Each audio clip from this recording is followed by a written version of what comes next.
Are you a brewhead? I'm a brewhead. Are you a brewhead? I'm a brewhead. Y'all are brewheads? Yeah, we brewheads. So pour a glass of craft beer, we can do this. Yeah. What's good, y'all? This is Cee, Certified Brewhead, and welcome to episode 93 of Beer Nutrition Podcast Adjunct series. We're in the building.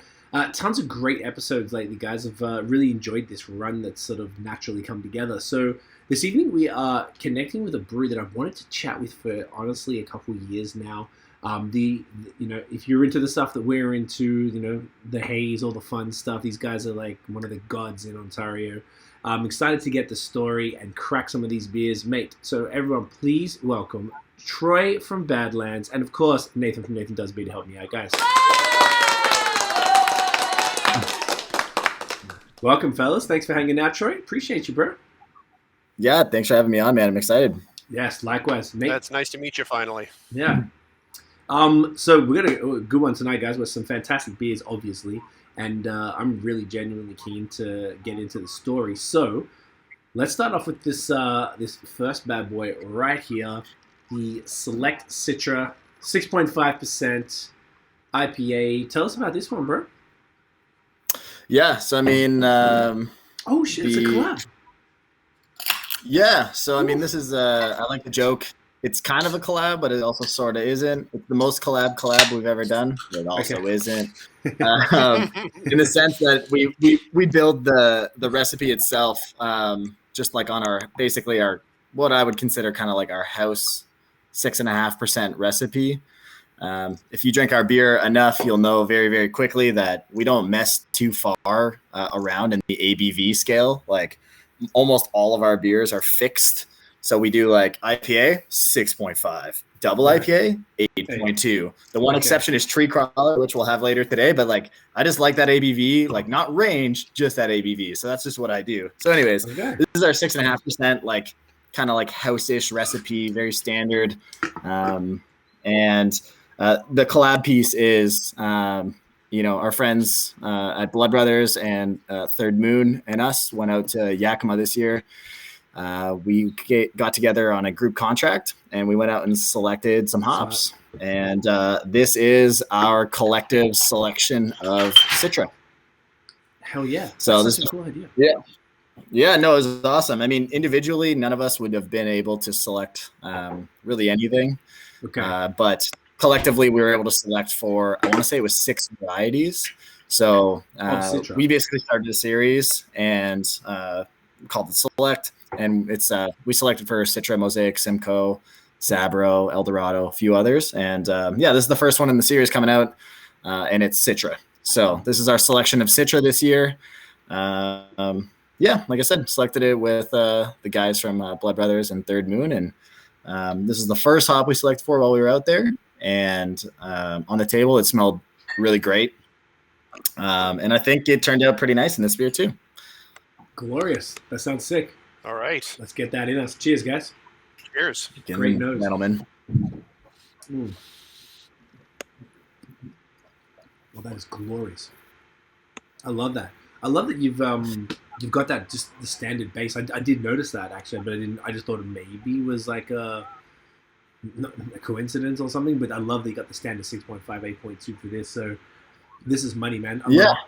Between 6 and 7 is I think Nate, you might agree, is like the money zone for IPAs is. Yep. Totally agree. Totally agree. I mean, that's why we make more 6.5% IPA than I think probably most breweries. Like we do make double IPA, but as far as like lower alcohol, like that's why we chose 6.5. I find you can get like nice body, you can still get nice hop character. But you don't really, I don't know. It's a nice like midpoint. It's not as like expressive or big or full as a double, but you can still really get a lot of hop extraction and still have this like big, soft, fluffy, kind of creamy body. That's why I was like, you know what? Why mess around with it? I love this ABV. Like, let's leave it there. And we do change out. Like, I'll be honest. Like our ingredients like pretty regularly. Mm-hmm. So it's not like truly the exact same all the time. We'll mess around with what we're using in terms of like base malts, We'll mess around with what we use for, like adjuncts, whether it's oats, percentage points, dextrin malt, wheat, whatever, in a bunch of different ranges. But once we have kind of like on both systems now, so now we just also scaled up to a new brewery, so it took a little bit of time to truly dial these beers in. But now that we've been brewing enough, I know that if we move certain ingredients in or out and move around the proportions, I know that it's like drop a bag here, add a bag here, whatever it needs to be to actually like truly make it 6.5, not just like I don't know, it's around that. That's perfect, man. So, so a question with the Citra, is this is this just like kind of one one method of Citra, or is there any kind of combination of like lupulin powder, incognito, anything like that in here? Good question. No, it's just straight up T90. So, okay. I mean, the biggest thing about like this particular beer, at least for me, is we, until this point, have never used a single lot of any single variety of hops ever. Okay. So typically when you use hops, like it would be essentially like an amalgamation of like a number of different, acres or farms of hops. So like, YCH and whoever will have just however many brewers are, qualified or whatever, can have the volume to support selections. And then once they make selections, basically whatever is left, they'll put into like, 1, 2, or 3 or whatever amount of master blends. And then they push those out to like the biggest customers, or just push it out into the market. And really like that year, that becomes what people mostly know as Citra. So what we wanted to do, and why we were so adamant about like hops, and I've been wanting to do this product. And if you make IPA, which we certainly make our fair share, hops are a really important component of that, agricultural product that varies year to year. And one of, the easiest ways, or maybe not easiest, but most effective ways of making just straight up a different tasting beer than your kind of like local market is by being able to source different ingredients. And it's also just more interesting, right? So if we're able to go there, buy a single lot of hops, and, we smell 4 on the table, one of them smells decidedly like what you would expect Citra to smell like, and the other just smells straight up. You smell it and you're like, I don't know, like that's better to me. It's like, we'll always want to choose the better. Like if that just hits our nose and we're like, that smells fruitier, it smells more just whatever, citrusier, and we're like, that smells great. And the other one like smells more like what you would recognize Citra as. It's like, I'd rather just choose the better hop. And then for that year, it's like, well, that's what we're using. It smells like our Citra now just smells like that, which we anecdotally think is hopefully going to be better. Again, we're new to this. This is our first year selecting. So I'm not saying for sure, like, yeah, this selection's better than everyone else's, because like it for sure isn't better. And ultimately everyone's palate's different anyways. But, of what we were presented on that table, this is the best of what we smelled. That's so cool. What a great experience. Sorry, as you're talking, bro, this beer is insane. This is insane. Like I've had your stuff before, and I feel like, I don't know if like, does it continue to improve over time? Do you think? I guess as you're refining your techniques and that type of thing. Like it's always been A1 fire, but this, I don't know, this is like another level. Maybe because I got a bunch of stuff maybe in the summer last year, and sure, I don't know, this is like, it just feels leveled up a little bit even from that. Sure, yeah. I mean, there's no question that we're always making our beer better. And if you had our beer like last summer, for example, like I'll be blunt, like our beer wasn't as good as it historically has been at that point in time. We would have been like, I'm trying to think. I got the June batch. I got the June Dora. Sure. It was. I can't even remember exactly what beers those are, but all I can say for sure is we were still like, 30 or whatever brews in at that point in time. Okay. I can double check.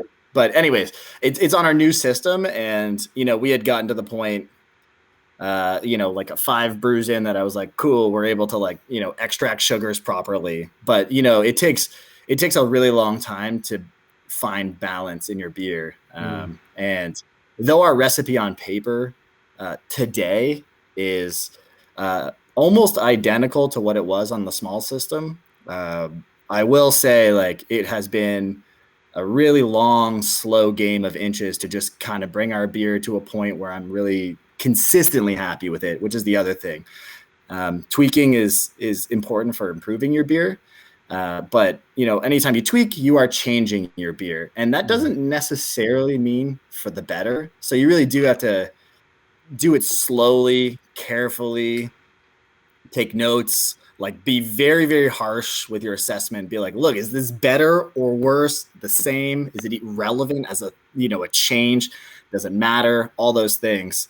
And yeah, anyways, so like last summer, like we were periodically, I would say, making beers that I was really happy with. But consistency has always been something that like I would hang my hat on. Like, you know, on the old system, I'd be like, look, I think our beers are, generally speaking, predictable in the way that they drink, the way that they express themselves. And when you drink a Badlands beer, it tastes like a Badlands beer. And last summer, it wasn't doing that. And it wasn't doing that in the spring. It wasn't doing that in the winter. Like we were still working on it. And, you know, we're still working on it now too, but I will say confidently at this point, like I feel way better about our beer on a week to week basis over the last few months than I have really since we've switched over to the new system. It's in a nice zone right now where every time I make changes, the things that I expect to happen. And when I tweak something, I have a predictable result, or like when I, you know, execute a different recipe, you know, I get the right metrics on paper and then I get the right mouthfeel. And like, so it's a bit of a game of learning anytime you change. And it's important to note as well, like when we changed, like it wasn't a small change. Like we went from brewing on 120 liter system. So it's just a homebrew system that we basically started selling beer from. Wow. And now we brew on a 2,200 liter system. So it's quite a lot bigger. You know, the old one was electric. We had elements in it. It was like this little like rim system. And now we have steam jacketed. It's still a 3 vessel, but it's just a totally different way of heating. We get different heat dispersion. We get different boil offs. We have different like time to hit temperatures, different cooling metrics. So like literally when I talk about like what is consistency at Badlands, like it's as much a recipe process as it is like a mechanical process. So we built a lot of the brewery ourselves. So part of, you know, early on, you know, why our beer wasn't consistently turning out the way we want is straight up the machines weren't working the way I wanted them to. And, you know, one of the most important things about brewing beer consistently is consistent process. And if you can't, you know, heat your beer consistently, cool your beer consistently, lauter consistently, you know, whatever, have a beautiful like boil that boils off like exactly the amount of you want, get the right isomerization out of your hops, get your whirlpool down to whatever temperature you want before you hit it with a whirlpool hops. Like all of those things really matter a tremendous amount when you're like, okay, I'm going to make a water chemistry addition. It's like, well, none of that matters unless the other shit is locked in. So it just took so long to lock all that shit in, to put it blunt. Right. I mean, obviously, like what you were doing beforehand had already made a ton of noise in the scene anyway, even if you didn't feel it was where it needed to be. So, I mean, like, people must be stoked with this, with the new, like, the you know, the more consistent and the higher quality even than before, which was already put you guys in this top tier conversation in the province and in the country. Yeah. You know? I mean, I hope so. I hope every time you come back and have our beer, you should expect it to be better. And I hope that you actually think it is better. Like I said, on the old system, we got to that point where I think people just expected it to be that way. And I think we genuinely were delivering in that sense. And yeah, it was tough early on, but I think and hope at least that people now feel that way about our beer. Now, I mean, I know, like I said, I know I feel about our beer that way. It doesn't mean it can't get better because, like I said, it's an endless pursuit. You're always tweaking, refining, trying to make things drink just a little bit better, a little bit, you know, whatever. Depends what you're chasing. But, you know, at the same time, sometimes it's okay to just like the beer too and not think too hard about it. And this is one of those ones where, you know, I don't really look at this one as like, what should I fix? This one was really just like, I know what this is. The question mark is the hops. Like, what's that going to be like on their own? We went there and selected them. I'm actually using this as another way to basically record data so that when we go back to do hop selections next year, I'm like, all right, this is our single hop expression. How did I feel about it? And I open it up and go, okay, here's my like smelling notes. This is what I rubbed. This is what I smelled. These are the 4 that we chose from. I chose this. This is what it tasted like in the beer. And then hopefully next year, we're going to do this again. We're going to make our selections. Then we're going to brew this basically same beer again whenever we get the next year's hops. And then I'll record that data. And basically, this is like a multi-year process where it's like, we're just trying to get better at making beer by getting better at selecting our ingredients. So that means you'll be doing the select series for all of the, I think you said like 6 different varieties that you selected with the other guys? Yeah, I mean, I don't know if we'll do it with all the hops. We'll definitely do it for Citra Mosaic Simcoe. I know people probably don't want a single hop Sabro beer, but I'm probably going to do that. And underrated. I feel like people like started to hate Sabro. I don't know why everyone all of a sudden decided Sabro sucks now, and now everyone stops using it. I mean, I have a few. Sorry, go ahead, Nate.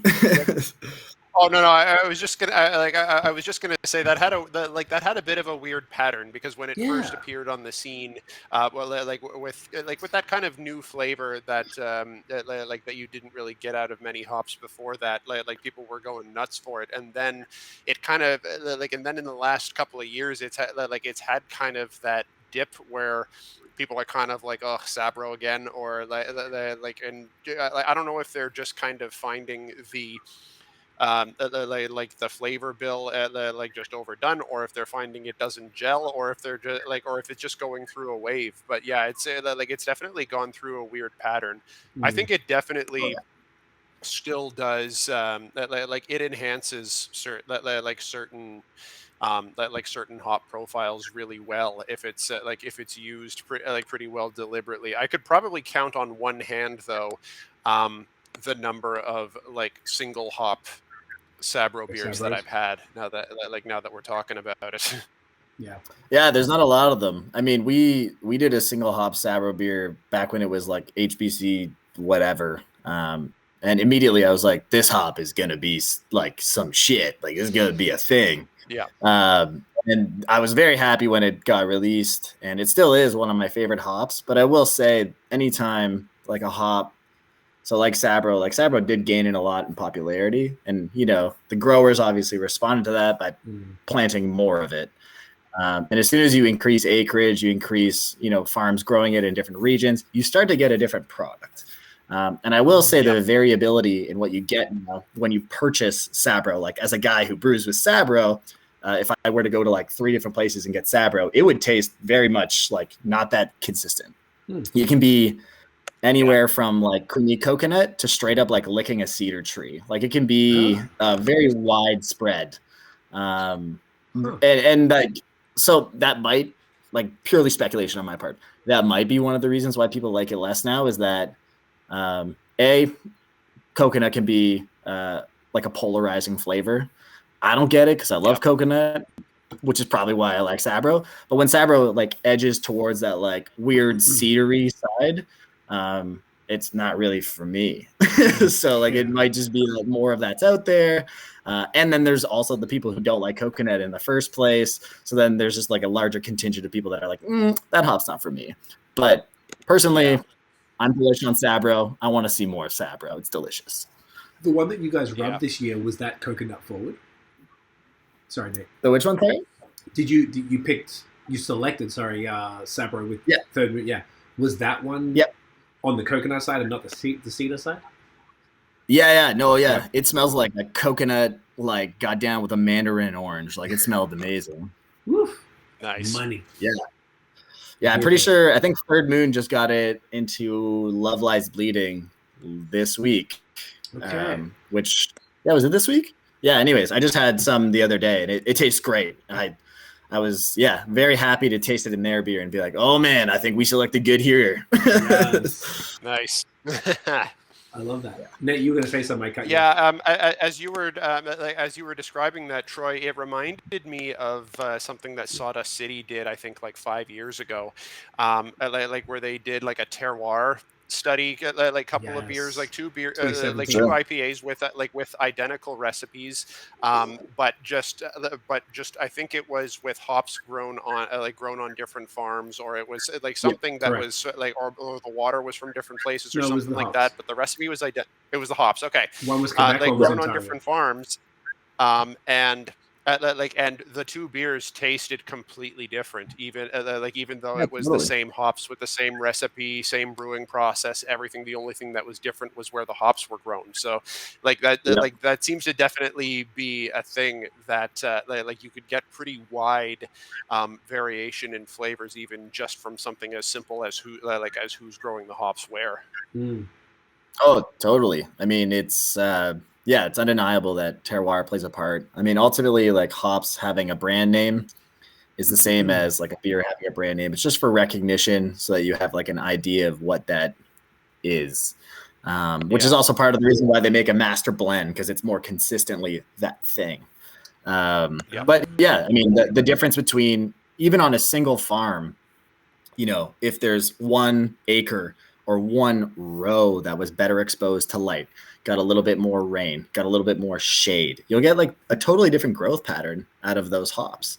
And yeah, like it shouldn't come as any surprise to anyone who's, even has like a garden or whatever, that different plants grow differently and they taste differently as a result. And hops are no exception to that. Ultimately, these are just flowers, and they're not the same.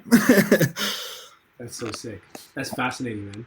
I agree with you though with the Sabro. Everything I've seen is exactly that. People either like a titan of coconut, but then I think you're right as well about the seed. I think that doesn't sound pleasant at all, and I can imagine it's not even worth risking it if you're not sure if it's going to hit that coconut. Totally. Then you're going to have to use especially because Sabro's intense. And even when like, can you imagine right? intense cedar? Oh, I don't even know what you want that in. Not even like a smoked beer would really cut it. No, that's the thing. I don't think you want it in anything really. Like, no, I don't want to drink yeah. Beer. That's filthy. Excuse me. This is just insane. Sorry, this beer is fucking insane. Thanks.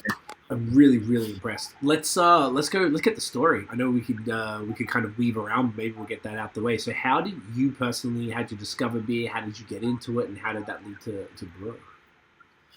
Yeah, I mean, I'm just a home brewer. Like, I like to joke that, Sean Hill basically ruined my life because I drank some of Hill Farmstead's beer. And then I was naive enough to think that I could just go home and make it because I didn't see any of it in the market. And, I tried to do that on my stove in 2014 and obviously did not succeed. I'm not going to pretend otherwise. The beer was at first not great. Like, I still have some of that brewing equipment. It was just, a 2-gallon or 3-gallon like pot that I bought from Canadian Tire, and then an igloo cooler that I kind of built a mash tun out of. And then I just fermented stuff in buckets. The IPA was pretty shit that I made, and the mixed ferm stuff was all right. So I mostly made mixed ferm that way. Eventually I just started kind of adding more and more equipment, started to get a little bit expensive. And I was like, all right, maybe I should just, look into the possibility of starting a brewery, make some money back. Also very naive. You don't make money while brewing, really. I still am finding out to this day. So I looked into it. In about 2015, I started looking into it. And that year, the Wynne government, actually, so Kathleen Wynne's Liberal Party, passed a farm bill that allowed for breweries basically to open on farms as a provincial law. So I live on a farm with my wife. It's my wife's family's farm. My son will be the 4th generation who currently lives here. So we were living here, and I was like, oh, sweet. Maybe I can start a brewery. Now that the Wynne government has made it undeniably possible. That being said, it still took another 2 years to get open. Starting a brewery on a farm is extremely, extremely difficult. You take for granted a lot of the things that, you might have access to in a city, like water. You don't just have water in the middle of a hayfield. You don't have gas. You don't have electricity. You don't have buildings in hayfields. So there's a lot of infrastructure requirements that just don't exist. But basically, we just kind of we just got to work, talking to the town, figuring out what we were going to need. And we built a 600 square foot brewery, and it was just a 1-barrel brewery. So like I said, it's about 120-ish liters. We were yielding like 105 or something finished beer of IPA at the time. So we started out with just, 3 1-barrel tanks and just started making beer. We started for like just cash. It was like not a lot of money. We did all the work. Like I said, if you go back to every year, we post a beer called Perspective. We'll put up like some pictures of what that early years looks like. Probably doesn't mean a lot to people because it's just like pictures of empty rooms and then like these little tanks that make no sense maybe out of context. But anyways, if you want to go back and look at our Instagram post, we released it like I think 2 months ago. And there's some nostalgia inducing stuff there, but yeah, it's just a little 600 square foot old retrofitted calf barn. We just totally gutted it, rebuilt the whole thing, and then put a little brewery in it. And then we slowly expanded that.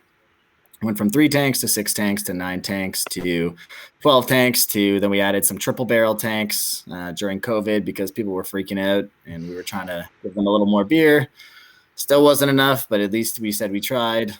And at that point, the brewery was full. And so then we, all of this in the background too, we were always planning on getting a bigger brewery. But it became clear my initial, I guess, like sizing up goals were probably the wrong choice.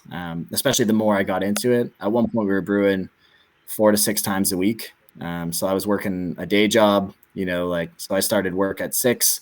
I'd be done at 3, and then I'd get home at 3:45, 4, and then I would brew till 9 or 10 at night every day. And then on Fridays I would package for. That's what I mean, man. You need a lot of time. You got to start early. Yeah. And then and then on Fridays every week. So there would be some double brew days. Like sometimes I'd take, either the day off work or whatever, and then just do a double, which would be a 12-hour day, basically just brewing. And then on Fridays every week we would just package. So that's another 12 to 15-hour day there. Then we'd open on Saturday. And then Sunday we would basically just kind of deal with accounting, bookkeeping, whatever, and then just start again on the Monday. And we did that for years. We're basically still doing it. It's just a little bit less brewing, thankfully. But yeah, that was us until September 2020. So that's when we started brewing on the new system. So now we brew, 1 to 3 times a week. Typically it's one or 2 times a week, depending on if we're packaging for kegs or whatever. We make a lot more beer brewing 1 or 2 times, obviously, which is nice, but it gives us a little more time for other stuff. And then, we just got that brewery working as best as we could. And then roughly speaking, the way we've been doing it too is we have rotating years for when we spend on different things. So 2 years ago, we got the brewery basically built out. We had to build a whole new building. So we built another 2,000 square foot building, again, in the middle of a farm field. We literally from scratch, right? So we had to build, we had to get water to it, gas to it, electricity to it. Then we had to build all the glycol piping, all the steam piping, everything. It was quite a lot of work. I was actually, just before we got on, doing just more water piping. The pipes, they're starting to build up. There's a lot of them. You're really, really building it from the ground up at that point. Yeah, that's quite crazy. Literally. I'm not joking. It used to be a hay field. We grew hay in that field, and then we put a building on it, and that's now where we brew beer. We're building another building right now in the hay field as well beside it. It's just all of these projects are very, very literally ground up. They were previously just mud basically, or, growth land. So all of them just take a really, really long time.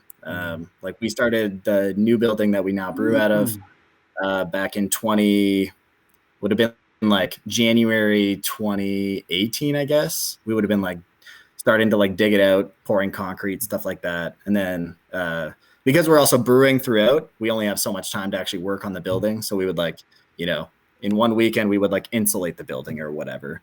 And then we would do it took me 4 months to finish the glycol piping because it's 400 linear feet of 2-inch PVC 20 feet in the ceiling. Like it took a long time to get up there and do all that ladder.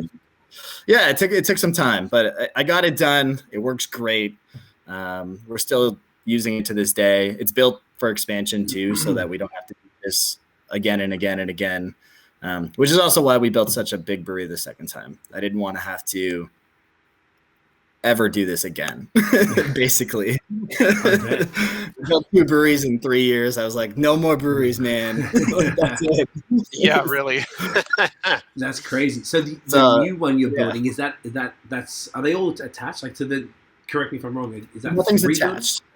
They're not attached. Yeah, so they're all separate buildings. So like the original brewery is like, 40 feet away from the new brewery. Okay. They're like across from each other, where there's like it's just a mud path at this point in this time of year. Usually it's a dirt path, but right now it's mud. And then beside, like 40 feet off, like to the north, we're building a new building. It's like a new long barn for storage and stuff. So we're hoping to be able to expand like our barrel program, just start stocking like malts and cans and stuff like that. So that's what that's for. We're spending on the back end this year. Last year we spent a lot on like getting our front of house good to go. So we built like this big patio. Like, I guess that's important to note for anyone who's never been here. It used to just be a shed. Right. Like very literally, again, it used to be an old cow pasture, generally the area. And like, it's where like when we had calves, we would just put them up there so that they wouldn't get like attacked by coyotes or anything like that, because they'd be closer to the homes essentially. So we just built a 10 by 10 shed there, which is now currently my front lawn. Like, as we speak here today, like the bottle shed is 30 feet away from me where we sell beer. And we did that like literally until 3 weeks ago or 4 weeks ago when we just got to reopen here. We had just built a greenhouse in December. So it's like a 3,000 square foot greenhouse.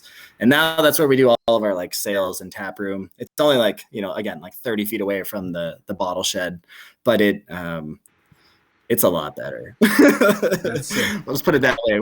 Yeah, we also have the bus that we used to sell beer in. There's a lot of phases of this brewery, and they all lasted for an amount of time until we outgrew them. But there was a time where we had a tap room that was a bus, and that's all we had. That was the whole tap room. We had like 30, 40 people in a bus. That's kind of cool though. Like a school bus? Oh, that was very cool. I remember seeing that, seeing that on Instagram, and just kind of thinking, like, for a farm tap room, like that's pretty creative. I like that. Was it like a? Oh man, it was amazing. It was like like an old school bus, like the yellow things. No, it's an old church bus. So it's like this old like church bus from, I don't know, some parish or church or whatever in Windsor. Called Parklands Gospel Temple. Yeah, that's our greenhouse. Okay, that's the greenhouse here, which is crazy. I thought you meant like you built a greenhouse to actually like grow things in, because that's fascinating. We plan on doing that too. Yeah, so you'll be able to sit. We just also got a food truck last week was our first week using it. So like a week ago, we got a food truck.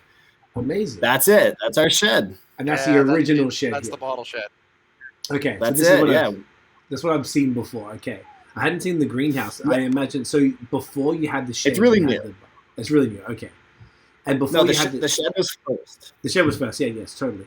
The bus though, sorry, the just having the idea of having like a bus as your tap room I've never heard of anything like that. It's the coolest shit ever. The shed obviously was there. That's the manufacturing and sales, and then they could take the beer and people could come and sit in a bus, and it was, I guess, fitted out to have tables and stuff. Yeah, so the bus was basically just 2 long bars, like down. So like basically we just tore out all the seats, and then there's just 2 long bars on the whole way of the bus. So we were able to sit a good number of people there. And then at the back of the bus, it attached to a cold room. I think, is that the patio? Yeah, so the bus is on the right. Next to it. Yes. Yeah, exactly. And the bus has now been painted and stuff, but it used to look a little jankier. If you go far enough back, you'll see. Yeah. But yeah, I mean, we had just like these 2 long bars, and then at the back of the bus, we had like all of our taps that like connected to the cold room behind it. Okay. And then we poured all the beer in the bus for draft. And then if you want a beer to go, you would go to the shed. Okay. And then you can still sit on the bus to this day. It's just like at this time of year, it's like most people obviously would rather sit in the greenhouse. Like we have like live music and that's where the beer is served. So it's like, you probably want to, and it's like bright and beautiful. It's like, you want to stay there. In the summer, the bus becomes a little bit better because you can like roll down the windows and it's more of like a flowable space between kind of the patio and like the back kind of beer garden area, I guess. I don't know, whatever we want to call that area, another grass spot. Sometimes we have a mist zone there. We have lots of options. This is so cool. Before we move on, it's probably time for the next beer, eh? Yeah, I guess we're at 35. I'm just enjoying the fuck out of this. Yes, next is remind me? Madam. The Madam, which is a super unique one. I'll wait till Troy gets back. Do you have to go get yours, Nate? Yeah, I do, but I can wait till Troy gets back so that you can we'll stagger it. This is okay. Yeah, this one was insane, eh? Like there's so much kind of it was saying in the description that it was an unusually oily version of Citra, and I think all of those hop oils are making for something like really like super dank and earthy. Yes. Exactly right. This is glorious. This is like basically the perfect 6.5% New England IPA. This is the shit that all the people who make fun of, call us Haze boys. This is fucking why we're Haze boys. Goddamn. That's what I like to hear. I'm glad it impeccable. Hits for you. I was gonna mention to you though as well, bro.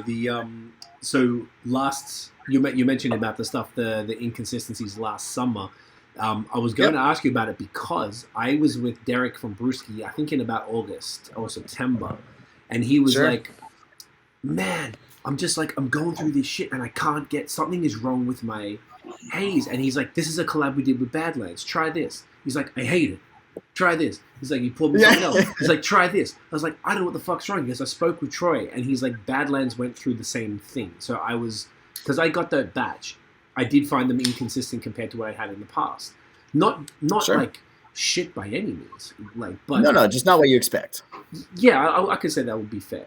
And I did not know this at the time when I had the beer. So this was like 2 months later. And then Derek was telling me, he's like, oh yeah, Troy gave me a bunch of ideas because he said they went and he had to go through like show everybody what we're drinking, like a whole process to figure it out. And I thought that was fascinating because you sort of had this random thing of just needing to fix it. I think it's like good that breweries can just be like, you own it. You're like, yeah, something's going on. I don't know what the fuck it is. And here we go. And we figure it out and we fix it and we make it better and boom, here we are. Yeah, totally. I mean, it doesn't help anyone just like pretending. Especially when it's one thing if you just like a beer and other people don't and there's nothing wrong with it, that's fine. It's another when you have a beer and you're like, this just isn't as good as I know it should be. Yes.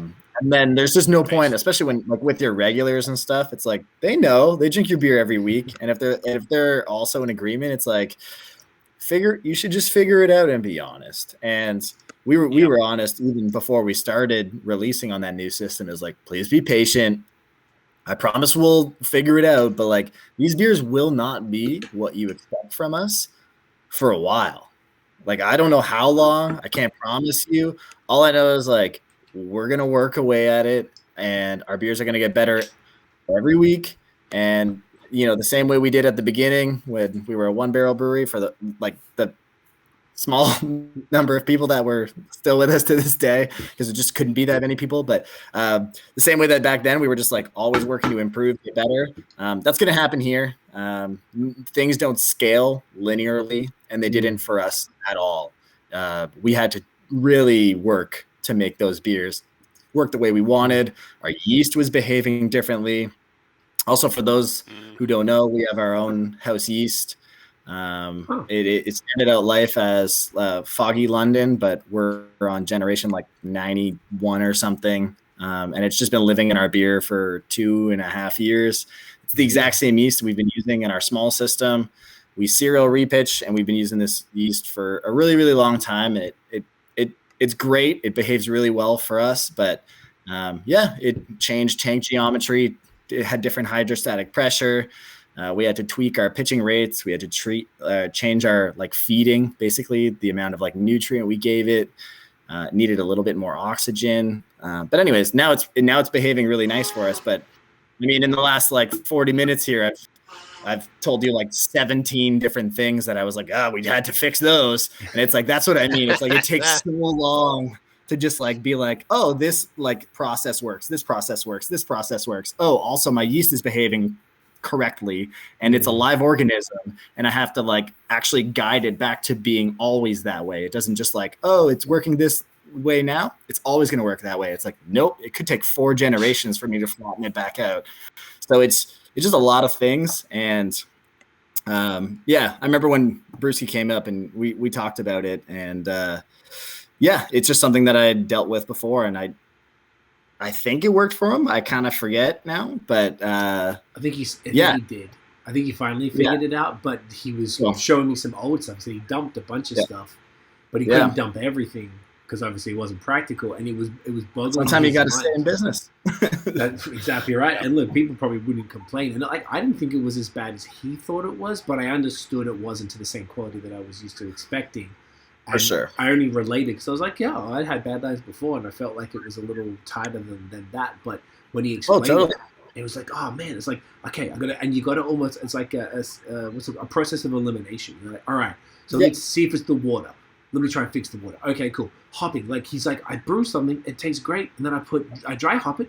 It fucking tastes like shit. He's like, what do I do? Like, he's like, I go and put $1,000 in the thing, and now it tastes garbage. So he's like, it was driving him nuts trying to figure it out. But I think that you really guided him into just which things to maybe focus on to make it better. And I thought that was just a really cool story of how you can work together and have the same problems at breweries that are equally as renowned for the style that you're doing, which means you would be potentially using some of the similar techniques and such. Then you could guide each other through it. I just thought that was dope, particularly because it's interprovincial as well, which is obviously significantly less common.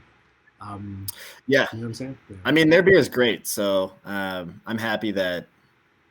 just happy that we get to be able to even be friends and collaborate with people like them, because we learn any collaboration tons, but we've learned lots from Brewski. Whether we've employed stuff in our process or not or whatever from them, I honestly can't say for sure. But even just bouncing ideas off people that are knowledgeable, making really nice beer is intrinsically going to make everyone's beer better. If you're just able to like free form conversate about like, I have this idea.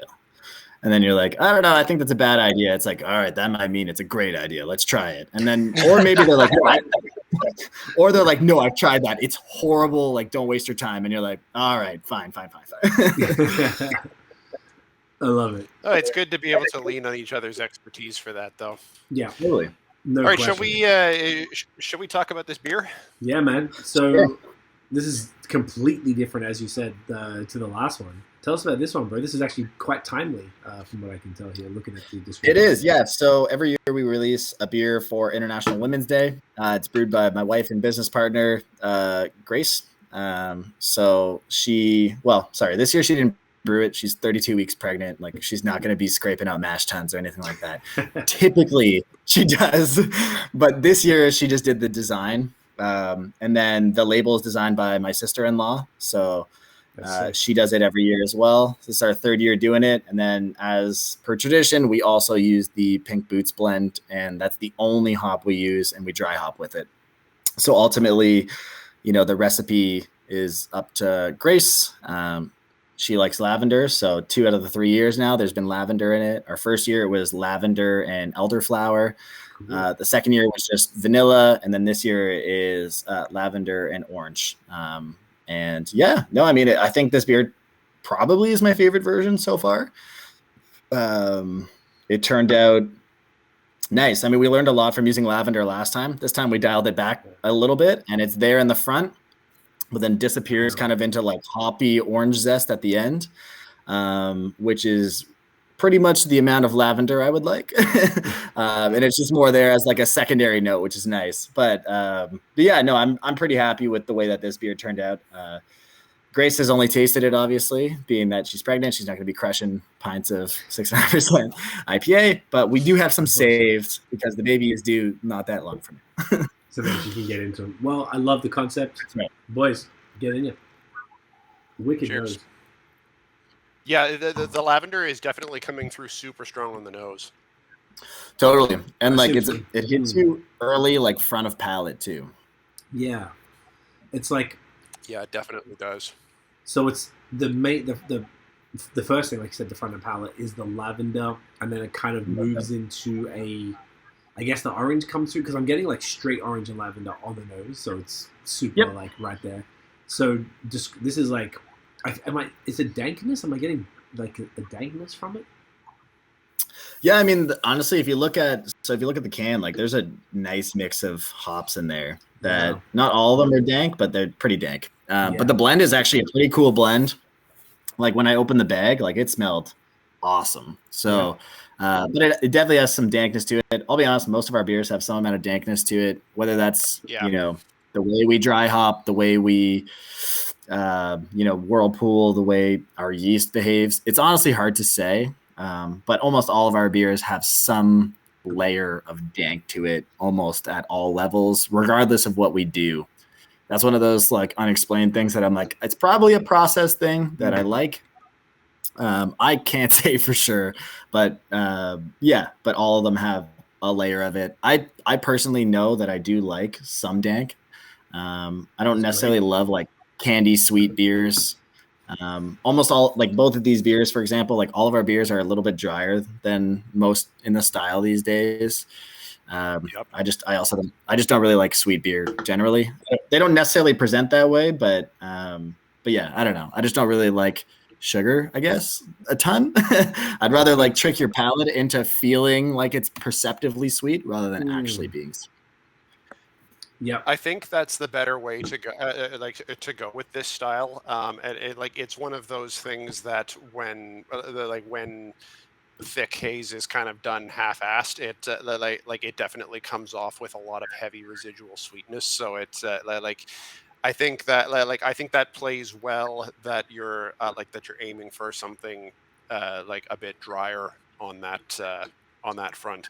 And I also think it's definitely true that there's some dank coming through in all of your beers. I feel like that has to be a process thing, because even coming off of pretty varying hop blends, and they've kind of and they're kind of all producing that similar similar aspect to their to the hop profile, even amongst like a pretty variable range of hop flavors. If they all turn out a little bit of dank, there's something in your process that's putting that out, and I'm a big fan of that as well.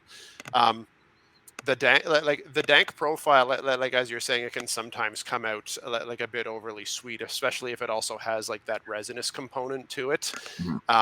But the thing that I like is if it almost has the dankness to the point that it has like a bit of a weed smoke note to it. That that's what I like when I'm tasting dank, and and I definitely do get that pretty subtle, but but it's definitely there.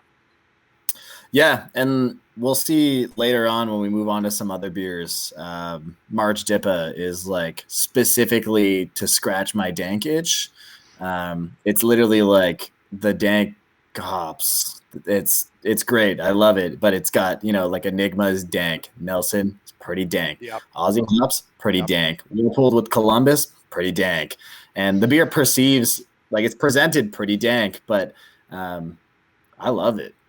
so that's why we made that one. I was just, Nice. in the mood Looking forward to that.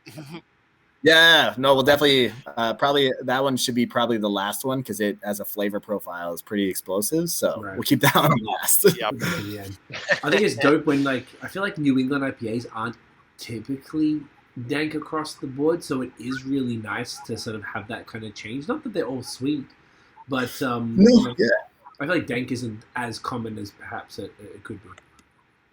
No, I totally agree. I mean, we are like after having brewed with a lot of different people, we are anomalies without a doubt in the way that we make beer. or a hazy IPA.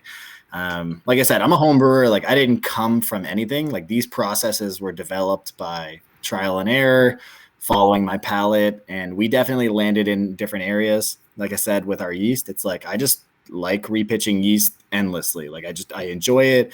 I enjoy having this like basically partner in the brewery that, you know, I can kind of like move into whatever direction I want. And part of the reason I started doing that was because I was like, yeah, that's what farmhouse breweries do. We're a farmhouse brewery. We should do that.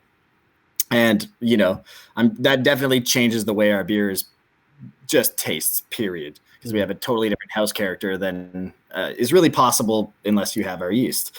And then we also dry hop, like, you know, a lot of people dry hop a little, well, almost everyone dry hops warmer than us. Like we dry hop really cold and really short. It's like 2 days at, you know, 55, like really, really cold. We've gone as low as like basically like 46 Fahrenheit, like, you know, almost lagering temps. That's a little too cold for me, to be frank, but like stuff like that, where it's, you know, these are not typical processes. And I don't know what about, you know, our entire package makes it work for us, but certainly other breweries have tried it that we're like friends with and stuff, and the results have not been great for them. So maybe it's just part of, I don't know, the package for us, that I like that character, or that, you know, something else we do earlier in the process works, or it's our house yeast just, you know, works better with that particular profile. It's really hard to say why we got to where we got, but ultimately, you know, there's always been like one thing driving the way that we make beer, and I've just wanted to make sure that we make beer that is Badlands beer. You know, that is irreclamable. Like you can't make it elsewhere. We want to make sure that like Badlands beer tastes like Badlands beer, and will always taste like Badlands beer. There's definitely some, you know, other beers that like if you're like, I want to have an IPA. Like there's other beers that'll scratch that itch, no question. But if you want to have a Badlands beer, it's like you pretty much have to have a Badlands beer if you really truly want to scratch that itch. And if, you know, we have our way with our future, and the way that we're hoping to continue, I don't know, I always call it like expanding laterally, where we're just kind of like trying to build out more control over every piece of the process, literally from grain to glass, then ultimately we will definitely have something that just like can't be made anywhere else. And that's really all we're trying to do, just make the best possible products we can with these weird restrictions that we like to impose on ourselves. And yeah, ultimately that's all you are, right? You're just a random set of restrictions that you put on yourself. And like I said, one of them for me was, I was like, I'm just going to pitch the yeast endlessly. And as long as it tastes good, I'm going to keep doing it. And it's been great for me. So it's one of those things. And then another one's like, I like dry beer. We're going to make dry IPA, or like drier IPA. It's not that dry. It's like 3.7 Plato or whatever, or like 10. But for me, I'm like, I don't really want to make sweet beer. Periodically, like 3 or 4 times a year, we'll still do it. I'll be like, all right, this is kind of like where the style's at. Here's the sweetness. And it just doesn't work for me. I always like it less, but I always have to remind myself. So that's what Dora's for. Yo, honestly, bro, the what you just said about the house yeast and having that shit is genius, man. Like if you want a hazy IPA, then you can kind of grab anything. But if you want that Badlands and you want to scratch that itch, you have to have a Badlands beer, and that is one way to make sure that you have this sort of established place. Because once people try you, should like, oh, I need that. You're gonna have a bunch of different stuff. I'm like, yeah, it's all great, but it's not this. And that is, you know, I mean, I guess in one of the most, would you say it's the most saturated because it's the most popular style, the field or whatever? Yeah, I don't think there's any question at this point that IPA is hands down the most saturated market in beer, period. Yeah, like, because I mean, the reason like hazy IPA, I think, probably was able to become what it is because it's best consumed fresh. And, you know, craft brewers obviously are fresh. You have it at your local local brewery or whatever. Once you start sending it out to warm shelves and stuff, like it just doesn't hold up. No matter how good your packaging is, like it just isn't. It isn't the same. No matter how much everyone wants to try and convince you otherwise, it just isn't. And I think that's part of the reason that it was able to kind of blow up the way it is it's best consumed fresh at the source. And that led to just a lot of, I think, breweries being able to make it fresh at the source. Yeah. And I wouldn't say that this was like a master plan. Also, full disclosure, this was just one of those things where I was like, this is something I find cool. I'm gonna do it. And I think it's turned into something that's been probably a benefit for us. The flip side is, if you don't like this house character, we're probably not going to convert you to it ever. So it has its pros and cons. That's a good point. But ultimately, like I said, what we are trying to do is not replicate anything. Like, we are very much trying to make a unique product. And it falls under the category of like hazy IPA. But I'll be honest, like, we don't even call our beers hazy IPA. We just call them IPA. Like, okay. Hazy IPA didn't even exist when we started making IPA. Like, yes, they did exist as like a style, but like didn't have a name. New England IPA wasn't really a thing yet either. A lot of our processes are still like not that far off from West Coast processes. We still do a lot of kettle hopping. Like, we still have a bittering charge because I like it.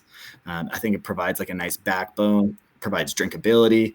I think it also provides quite a lot of shelf life to your beer because you now have a little bit of isomerized alpha acid in there that it holds up great. Like, our beers, I wish I had sent you some older beer, honestly. But anyways, I think our beers hold up really good. I just drank a 2-month-old beer of ours last night, and it tasted great still. And that's really what we're trying to do. I mean, as long as it's stored correctly.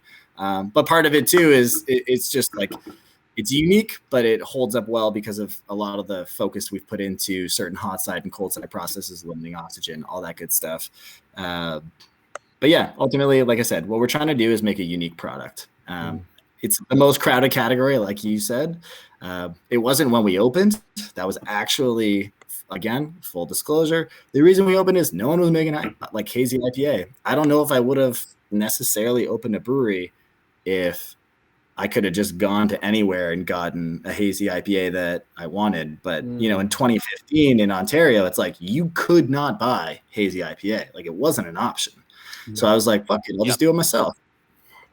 And then even when we opened in 2017, it was hard. And even in 2017, like, hazy IPA still, like, when we opened, like, we were not even able to sell on site at first. And we had to sell to restaurants.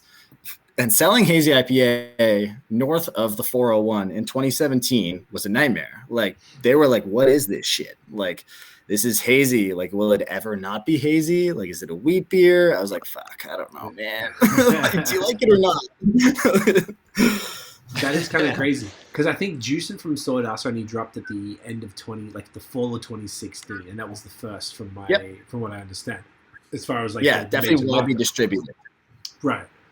And then maybe I think like someone told me the Jutsu from Bellwood was like a nice hazy pale ale, and they started doing their thing a little more in there and leading into it. But you're right. It was so difficult to get. We're here in Montreal, so we're like 45 minutes from the border. So we used to have to go to Vermont a lot or whatever. Because even when you want to talk about behind, like Quebec was a couple of years behind Ontario with really adapting to this stuff.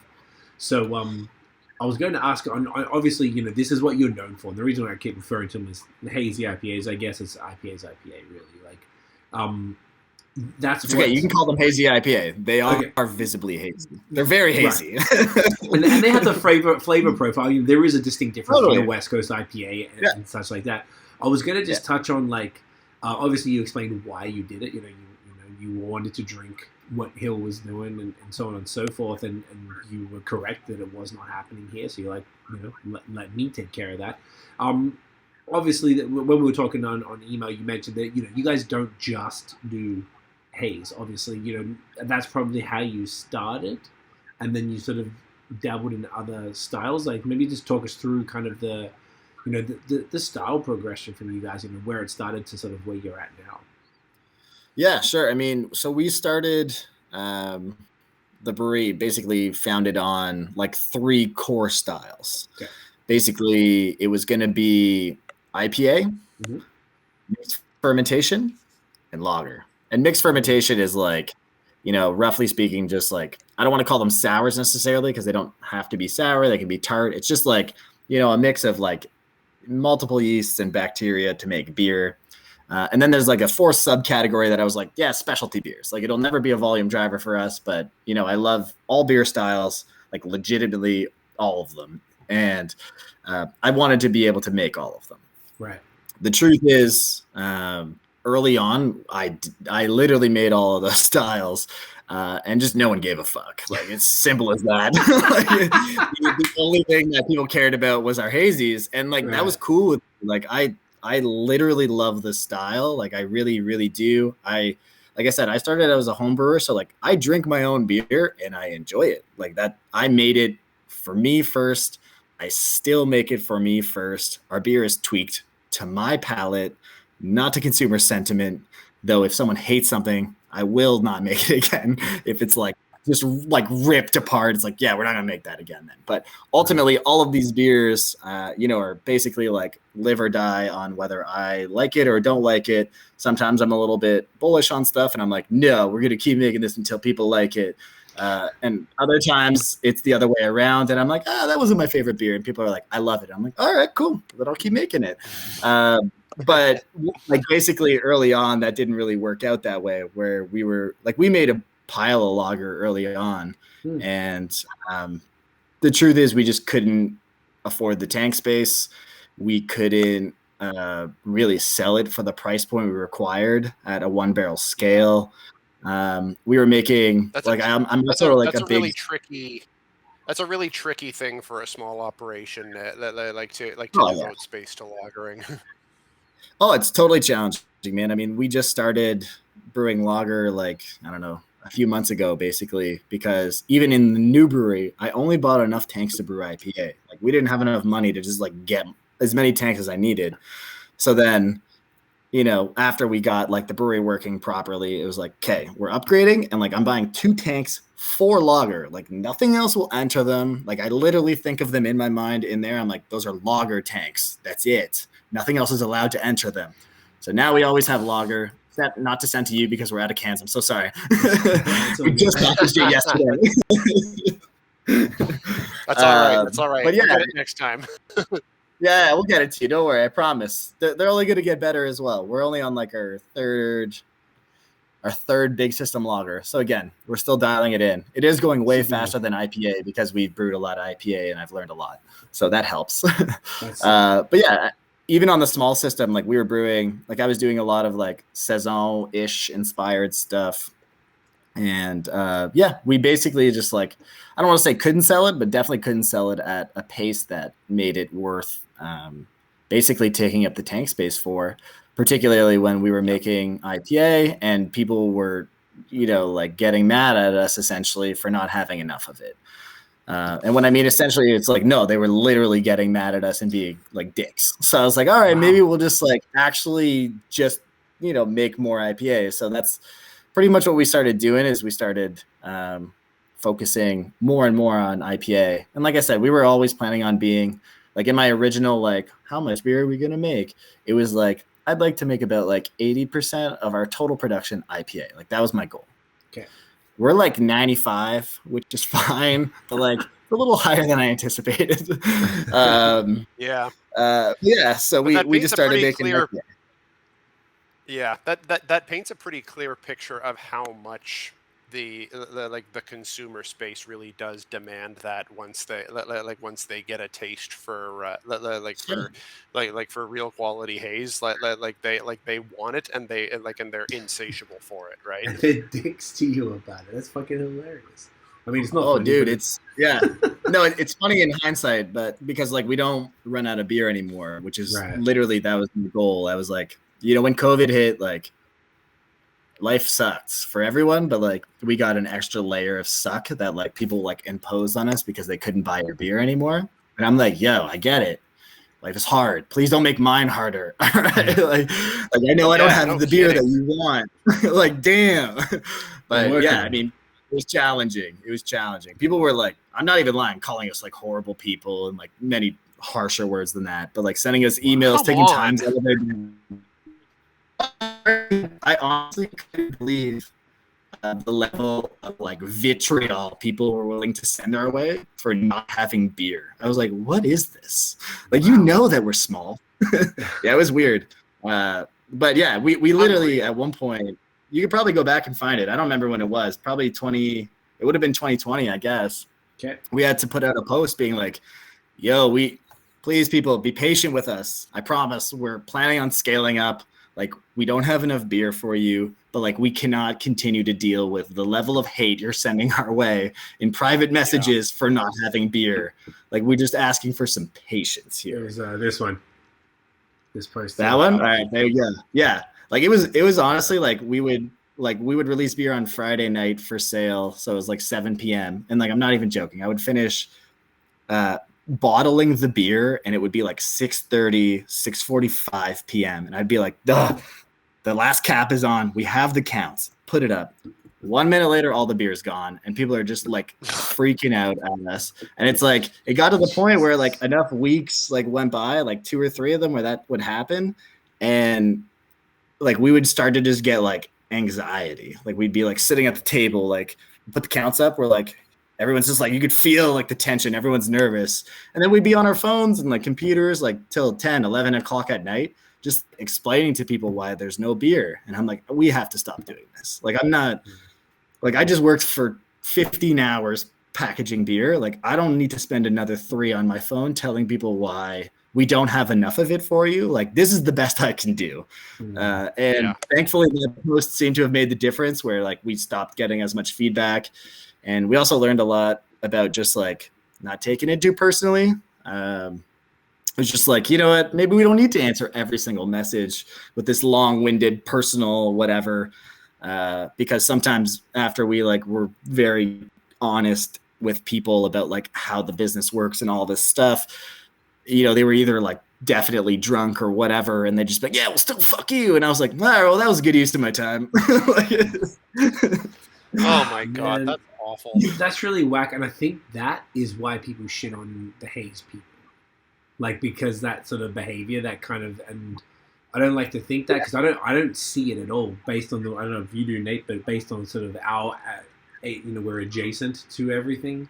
We don't really see much of that, but I see a lot of the hatred for those people. I'm like, chill, man. You know, Haze is lit, but like, I mean, that's not okay. And I understand that people were kind of like, it was such a weird time in life. We're gonna look back on these last few years when you're like, what the fuck did we live through? But I think that like at that time, there's so much uncertainty. People were scared. No one knew what was going on. But the last thing anyone should be doing is yelling at a brewery who are working like most of their waking hours so that you can get drunk and escape the world. Like, I don't know, it's pretty whack to me, particularly like you said, they know you're small. They've probably been there before, these people. And yeah, there might be drunken Santa, but it's just not okay. So I'm glad that turned around for you guys a bit. And I guess later that year, you got the new system. You were able to ramp it all up. And yeah, later on, we were good to go, and we haven't run out of beer since. So that's always been the goal, is like, stop running out of beer. We're a brewery. You know, I always use like the pizza comparison. It's like, imagine if you went to a pizza parlor and they had no pizza, you'd be pissed off. And it's like, you know what? Like, I feel the same way. I mean, like, that's, you're actually kind of being too kind, I reckon. I get it. But I think there's also like the humanity behind it. It is beer. We all know, we love it. We always go on, when I say we, the community, we always go on about, you know, small craft beer, family owned, or, you know, a bunch of friends, whatever it might be. Like, it's, you know, what's the point of like, you know, what's the thing? You don't catch flies with vinegar, like, you know, you catch them with honey, whatever it is. Like, why are you going to yell at someone because they didn't have it? Yeah, you can be disappointed. I thought going into this, I was like, sick, I'm going to be able to get the beers that are kind of like harder to get, and everything became 10 times harder to get hold of. Sure. And yeah, I get it. It's annoying, but yeah, like, and I mean, there's like, I mean, we could talk for hours about the theories of why it gets like that. I mean, one explanation for it is certainly like the FOMO aspect that like that a lot of people get with like with certain releases and whatnot, and when they get into this pattern of like seeing releases pop up and wanting to get in on each release, and when they when they see it disappear before it comes up, like it becomes more about getting that shot of that beer than it is about the beer itself, and that's when I think people forget that there are real people, but behind behind the Badlands Brewing Instagram account and and all these things, and it's really unfortunate. It's really unfortunate that it gets to that point that people forget that there's people like you behind this business, and the other side of it too is even the ones who who bitch about about the fact that that haze is so popular, and and breweries that pump out haze all the time, and it's at a certain point it's you know what, this is what people this is what people want, this is what they're this is what they're paying, this is what they're paying for, and at a certain point they're actually getting to be kind of dicks about how badly they want it. At a certain point, sometimes you have to sell, you need to sell what's what you're successful at selling. Yeah, and I mean, to be honest, some of the people that there have been some people, like I said, a number of people that were not overly pleasant to us, but some of them are still our customers, and we're perfectly pleasant with them.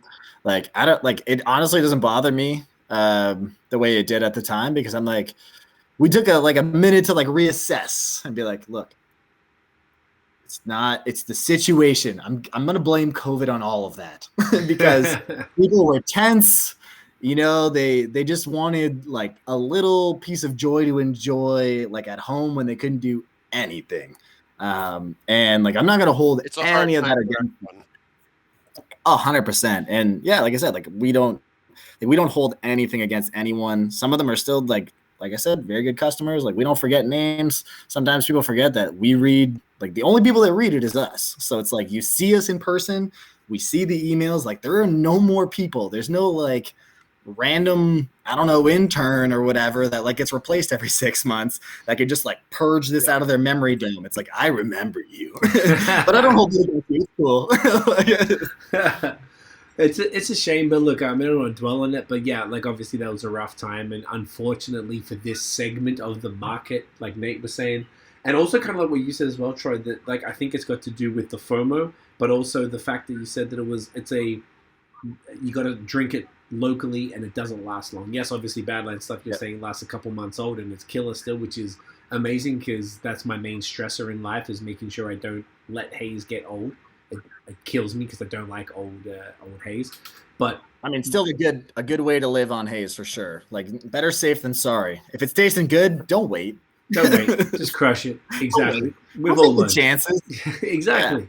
But I think that all plays a part. And then on top of that, it's become I've in the last maybe year and a half or so, I got into sneakers, a particular brand of sneakers, and I'm seeing the same shit there as far as you go to these raffles to win the draw, to be able to pay for it, and people keep taking L's all the time. They get mad and blah blah blah, and there's only so much to go around. So I imagine it's the same thing in every subculture. It doesn't matter what the subculture might be. If anything is short, is small batch, are hard to get and very highly sought after, there's going to be that disappointment and frustration with it. Which is fine. I know, man, because if you flip it around on a positive side, no one's behaving like this because they didn't get the latest amber ale. You're in a really good position that people care about you and your brand that much that they are getting emotional about it. Albeit that there was a pandemic that is causing potentially some of that, but still, I think that puts your business in a really good position as far as just the way that people perceive you and how passionate they are about the things that you've made, which is pretty cool. And lightning in a bottle, it's not easy to replicate that. No, and I mean, the fact of the matter is, it's it's obviously better to have it than not, and there's no question it's been important to our business. There's some downsides at times, no question, but the other thing too is scarcity marketing is kind of what I call that. It exists in every industry, like you said, sneakers, clothes, whatever.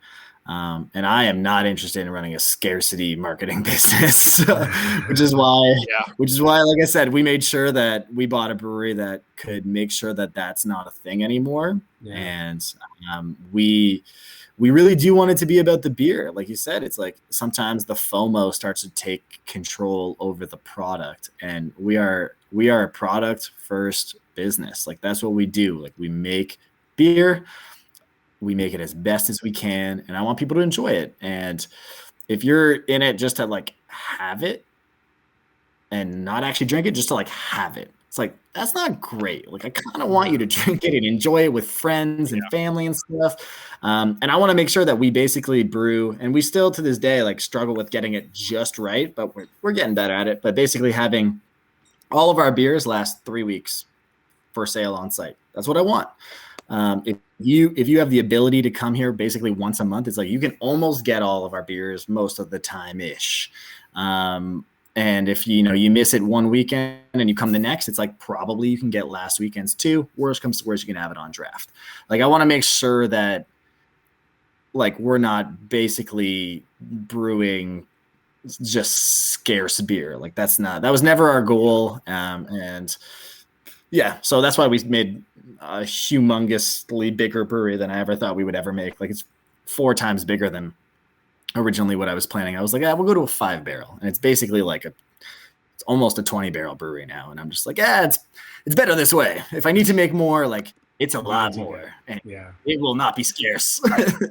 That's all that matters. I really like that you're conscious of that, and that's kind of a goal of yours, and like as someone who lives out of town and who orders your beer fairly regularly, I like knowing that if I'm following along on your Instagram and I see what your releases are for the week, I like being being very confident that when the Ontario-wide shipping opens up on Saturday, that like whatever you announced that was coming out that week is going to be there in the shop when I log in on Saturday, and probably something from the previous week as well. It's it's a good experience as a consumer to be able to know that your product is accessible. It's a lot more fun than the scarcity market, which some corners of the beer industry have definitely turned into. Yeah. I like to hear that, Nathan. Thank you. That is literally our goal. I'm happy to hear it's working. I'm here for it. Speaking of, I was trying to do a segue. Scarcity? No. I'm going to grab the next one. I'm going to go to the washroom. All right. You want to grab yours first, Trey? Go for it. Sure, yeah. My fridge is really close. I was going to grab Tree Crawl. You guys cool with that one next? Hell yes. Yep. Let's do it. Let's do it. And we'll switch out in a sec, Nate, because I'm going to go use the washroom. But I agree that, and I want to talk to Troy, just for telling you now, I want to talk to him about the way that they sell the beer, which I find really interesting. And I in particular want to talk about how it used to be sold. I've got a specific question on that, so maybe I can start with that, since that goes further back, and then we can segue into where it is now. Okay, beautiful. So, boys, I'm here for it. You ask all the questions. Oh, we've got Nate. Nate, you want to go get your beer, and I'll. Like I said, I'm long-winded, so when you ask one question, it could burn 30 minutes. You never know. We good.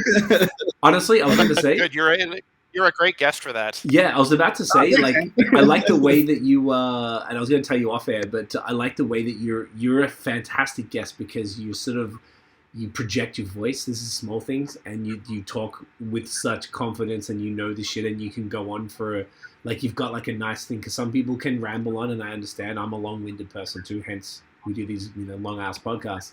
But I like the way that you're approaching all of this. It's actually it's a genuine pleasure. It's awesome. Thanks, man. Well, it's always a pleasure to talk to you guys, even though it's my first time, but it's been great. Another thing I was going to say, not even say again. I said compliments right back at you. Yes, I appreciate you. You guys were one of our most recommended and requested podcasts. Every time I post something about Haze, some people always you need to have Badlands on. I said it many, many, many times. So we finally got our together and reached out to you. So I'm genuinely stoked. I'm gonna go grab mine. Do you want to start talking? I can sort of hear it from. I'll be back in 2 seconds. But do you want to maybe start talking about the beer itself and everything that's going on? Yeah, go for it. Let's do it. All right, so yeah, so Tree Crawler. so let's talk about Tree Crawler. So this is another all Citra, but a different kind of all Citra than Oh, yeah. than the Select Citra. So do you want to break that down for us? Yeah, I'm drinking a Silver Bullet, so I don't have a label. So there you go, you got it. Also, for those who don't know, at the bottom of our cans always have some fun thing on it. This one is House Slytherin. So, fun fact: always check the bottom of your cans. There may be funny things or things that we maybe thought were funny but aren't so funny. Anyways, yeah. So, Tree Crawler is a process. I guess we basically developed following our first release of the beer Evolve or Die, and basically the like overarching theme of like what we developed there was like deep hop saturation. So Tree Crawler is like our expression of Citra, is the way that we like to think of it. And essentially it has the equivalent of 12 pounds per barrel of Citra, give or take. Sometimes it's a little higher. It's never less. It's always a little higher. But basically we nowadays there are so many different hop products. This is kind of like an amalgamation of all of the Citra hop products. So basically what we do is we take Citra Incognito and Citra Cryo, and we use that in the whirlpool. So we'll just blast it in the whirlpool with like a massive amount. Like it would be like 4 pounds per barrel, 5 pounds per barrel of Citra in the whirlpool. And it's Citra Incognito is just like straight up like oil, and we just pour it in there. Like not all of it actually gets in solution. We put too much in there. Like none of it always gets in, and it's all over the kettle walls and shit. But the idea is just to like blast it as hard as we possibly can. And then we throw cryo into the whirlpool as well. We're just like, yeah, get it in there. Why not? You can never have too much cryo. And then in the tank, then we'll do our regular process, ferment our double IPA, and then we'll dry hop it again with all different lots of Citra. So it'll be minimum 2 different lots of T90, and usually it'll be either 1 or 2 different lots as well of the cryo. So we'll just hammer it in the dry hop as well. And the goal is, as with all of our beers, to make it deceptively drinkable. If you dry hop a beer or just like hop the shit out of a beer too much, like it can become really astringent and unpleasant. And our entire point from that first Evolve or Die release, and now just with all these other ones that we kind of use that same process, is to make sure that these beers are drinking the way we want them to, which is light, fluffy, soft, but just like disturbingly saturated in Citra. Yo, I think it might be disturbingly saturated in Citra. I love that. That's going to be the episode name, no? Disturbingly saturated. It's just fucking amazing. We have a few others that we make this way as well. So Soft Sound's another one. We do the same process with Mosaic, and later this year we'll have another release. I'm not going to tell you the name or anything yet, but it's going to be a Simcoe version of the same beer. But yeah, I mean, I absolutely love this process. I think like it makes like without a doubt like a crazy saturated beer. Like it just sits on your tongue, but it's not harsh. It's still full. It's soft, but like the hop oils just like sit on your tongue, and like it's just like fruity, like citrusy. Always a little bit of dank in there, and it's just like so saturated. We probably should sell it for more money than we do, but I mean, the market will only bear so much because it costs an outrageous amount of money to make. Yeah, I bet. Jesus Christ. And this is different. I had this last year, but it wasn't obviously the 2022 version, so it's always like different versions of it. Yeah. So all of our beers have moved as of like January to annualized releases. We're at the point now that we've actually created so many different beer brands that it is basically impossible to release them all more than once in a year. Right. So I just annualized them. I was like, you know what? These are always friggin' different every time we make them. They're all different hop lots. They're all different processes. Our malts are changing all the time. And I was like, you know what? Like these are just they're different beers. It's like just annualize them. They all just live on like spiritually as like a, I would call it probably like a spiritual recipe, like creation thing where you're just like, yeah, like it's the same base recipe, but the malt is a little bit different because it's a different year. The hops are different because it's a different year. Our processes have been updated because we're always tweaking and upgrading them. Maybe, we whirlpool a little hot or cold or whatever. That type of thing continues to move. And it became to a point where I'm like, I think it's just time we communicate to the consumer that these beer brands are not the same beer 12 months later. They just aren't. So that's been our way of doing it. It's just putting straight up. We're like, we did a post in January or whatever that I was like, look, we're moving to annualized beer releases. You're only going to see these beers once a year. If you like it, stock up on it, drink it, enjoy it. It's not coming back for minimum 12 more months. Within the next year, like it could become even more. Right. So, Tree Crawler is always going to come out every year because like I fucking love this beer. So it's definitely coming out every 12 months. Hell yeah. Well, with that, mate, get it in ya. Cheers. Ooh, smells dead gas. Oh, that's glorious. Okay, I see okay, so now we're ramping up, another 1.5. The dankness, you are correct. This one is definitely more on that the dank side than some of the other ones. This is great. And is this the same lot as Citra as the Select? Or is this a different? No. So only one of the 5 lots in this are selected. Okay. So just the way that this process works is it would be basically we can't make this beer with selected hops. I would want to call it something different. Because this is built too much. It's just built with too many different hop products. And it's really more about just being like I said, just like this like Citra bomb. Right. So we just pull from all these different lots. Like Cryo, we don't select for. Incognito, we don't select for. So basically, we just sourced those products. And then we also sourced 2 different lots of T90 hops. So it's just like an amalgam of all these different Citra products together to make, like I said, the most saturated, like, this is Citra. No, that makes sense. So to confirm, because I think that's when I was in the bathroom, Cryo and Incognito, it has both of those alongside the T90 pellets. Correct, yeah. Okay, beauty. So this, it kind of feels like a more ramped up version of the Select. Is that accurate?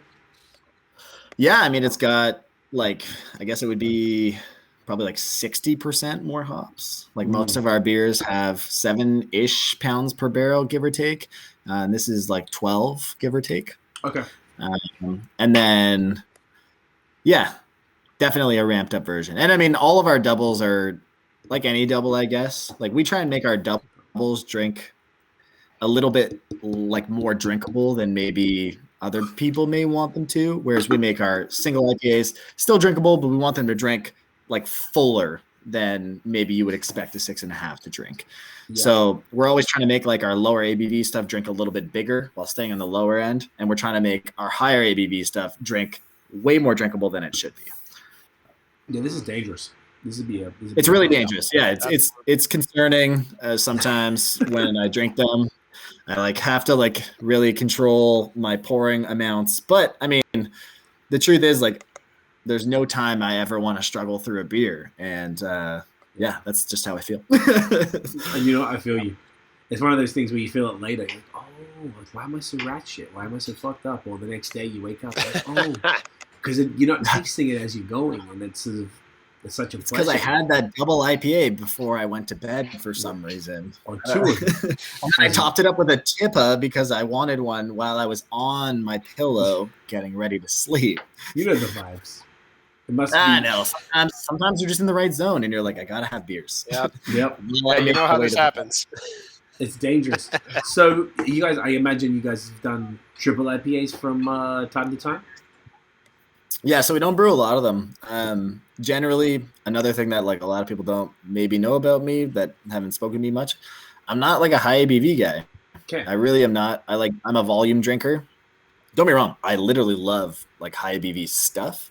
But as a regular consumed like product that enters my home, it's always on the lower end, which is also part of the reason, again, that we make so much 6.5% IPA. For me, that's a bit of a sweet spot. I'm like, I can have 2 or 3 of those if I want in a night, and then, like, it's all good.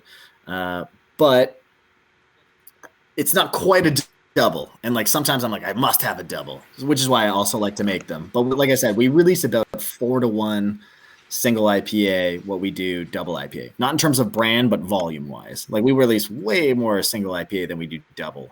But I do always like to have doubles come out every 3 weeks because I'm just like, hey, we can't not have doubles. Like, they got to be around. They're delicious. I need them.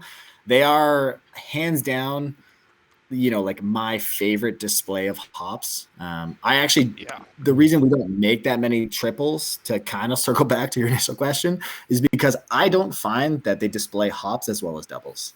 I find they become, so anytime you up your alcohol percentage, you you do increase your extract medium, right? So ultimately all you're doing is throwing flowers into this alcoholic liquid. And if you make a 10% beverage, it's going to extract, whatever's in those hops either more effectively or extract things that simply would not extract out of an 8% beverage or a 6% beverage and so on. And in addition to that, you're also just going to get more of a, base malt character or more of a fermentation character.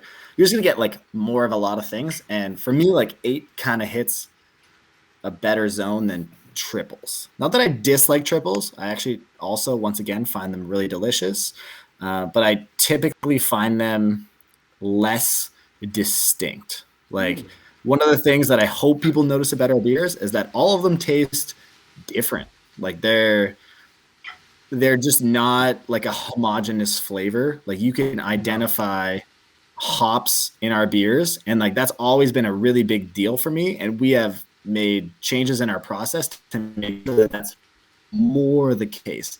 It's like if I'm using Mosaic, like I want to be Mosaic. If I use Simcoe, it has to be Simcoe. If it's Citra, I want it to be Citra.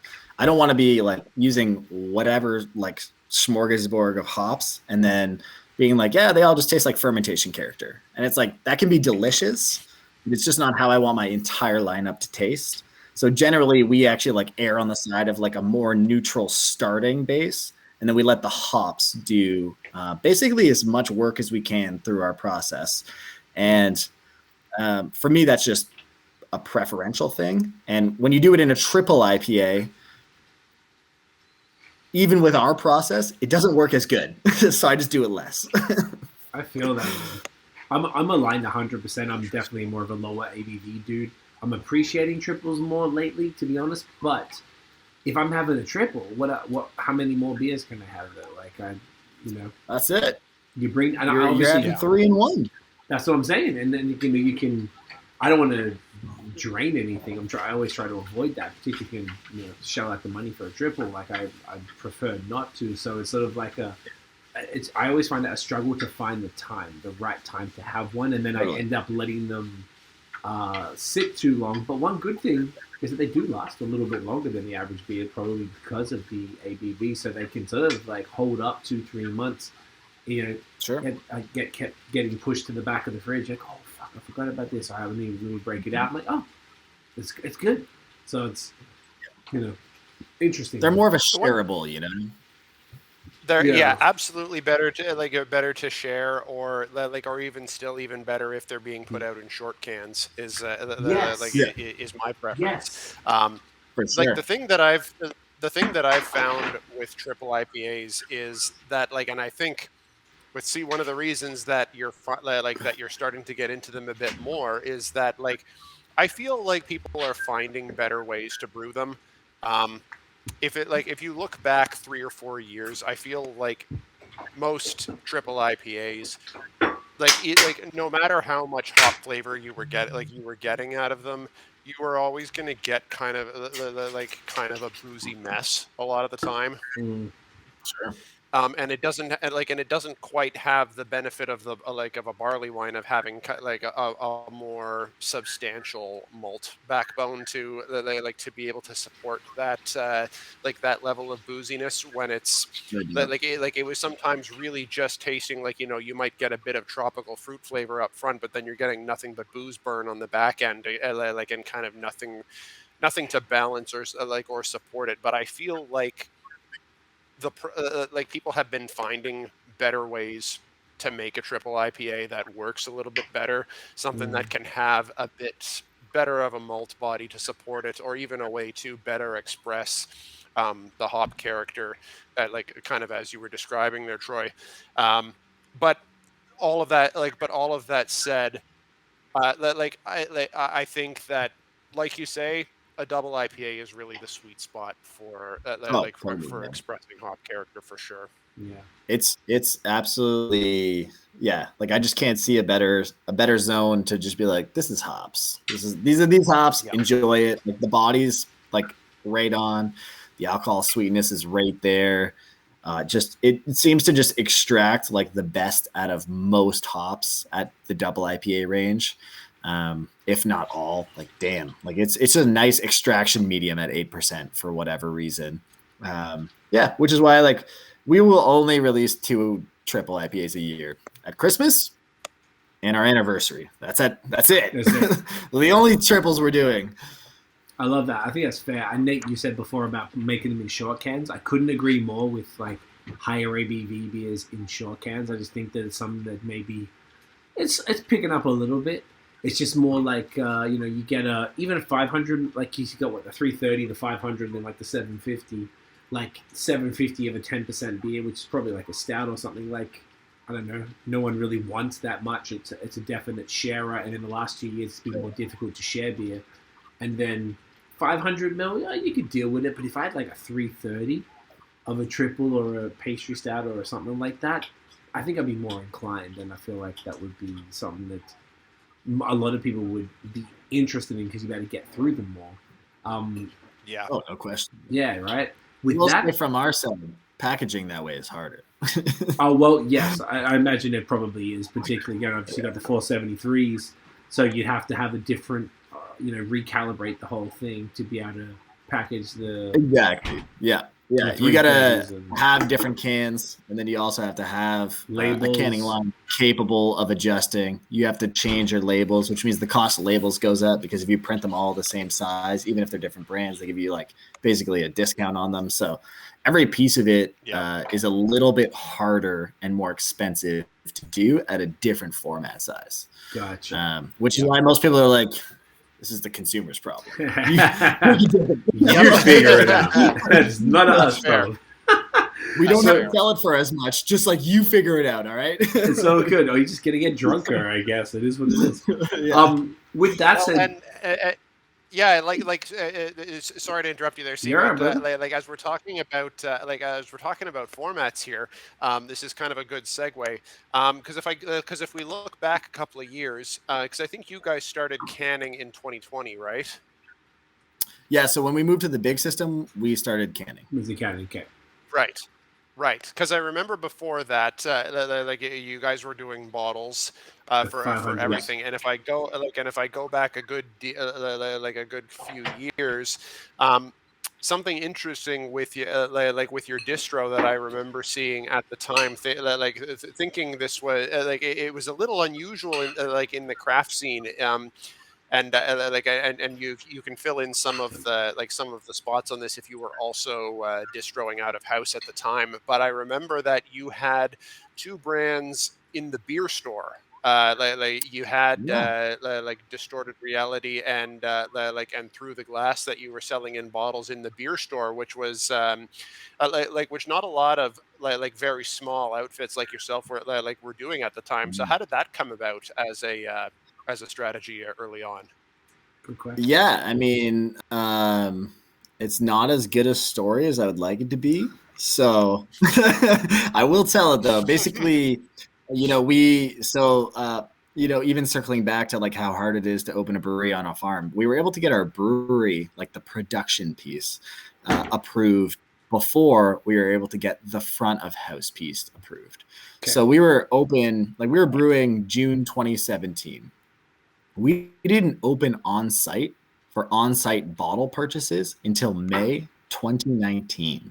My goodness. It took okay. almost 2 years, like 22 months for us to get open on site, which as a 1-barrel brewery is like shooting yourself in the head. Like it was a tremendous amount of work to sell 4 kegs per batch. Like it's not cool. So part of our basically short term, we hoped it was short term. It turned out to be quite a long-term strategy at that point, was that if we wanted to make sure people could have take home beer, we had to find a way to get it to them. So there were 2 options. Bottle shops obviously didn't exist back then because that was the new COVID thing. So it was either LCBO or the beer store. LCBO has some advantages. Obviously, there's more of them. More people probably go there for craft than anything. And they are a little bit more expensive, like for what they take. Like they take, I'm trying to remember off the top of my head at the time, it was about 30%. Again, as a small brewery, that's like not great. A real kneecap situation. The beer store was a little bit more favorable. It was, again, I'm just kind of doing my best to remember here because this is many years ago now. I want to say it was like they took 20%. Exactly. I remember it being honestly like noticeably better. It was about maybe like 20% was the take. And we got to choose, like, it was like your 7 like closest stores you didn't have to pay to get into. And then they were pretty flexible with us, and they let us choose kind of like better stores because we're near Brampton, and honestly, those are not good beer drinking regions. So they let us choose kind of like one in Guelph and like one in Kitchener-Waterloo. So we were able to basically sell beer to the public, and the people that were reaching out to us being like, look, I just want to take your bottles home. It's like, hey, we have a place now. It's here. And that was the strategy. I was like, we just got to do something in the meantime to make sure people can drink this beer at home if they want it. And generally, like, it worked well. Like, we didn't, I'll be honest, like, we didn't sell like a lot of beer through there, which is why when we opened on site, we dropped that like potato. Like, we were done with that. We were selling like, I don't even know, maybe 500 bottles a month. Like, it was not worth a distribution headache or whatever, but this was purely like a consumer thing where I was like, people want it. Let's just do it. The money is fine. Like, we're not going to go out of business doing it. Like, we didn't make any money doing it the same way we didn't make any money doing draft. At that point, it was like, honestly, it was just like brand building for the first 2 years. Like, we just didn't make any money at all until we opened on site. And then we made a little money, and then COVID hit, and then we stopped making money. And then we built the new brewery, and we started making a little money. And now our costs have skyrocketed thanks to everything from COVID to a war in Ukraine and Russia. And I don't know if we make money anymore. I'm not sure. Ask me next week when the price of gas goes up another 20 cents. And I don't know. There's a wheat shortage or something. Yeah. But anyways, to your point, the reason was we just wanted to give the consumer an option to take the beer home. And that was the quickest option as well. LCBO is a very, very long, drawn-out process. Like, we're talking like 6 months would be quick.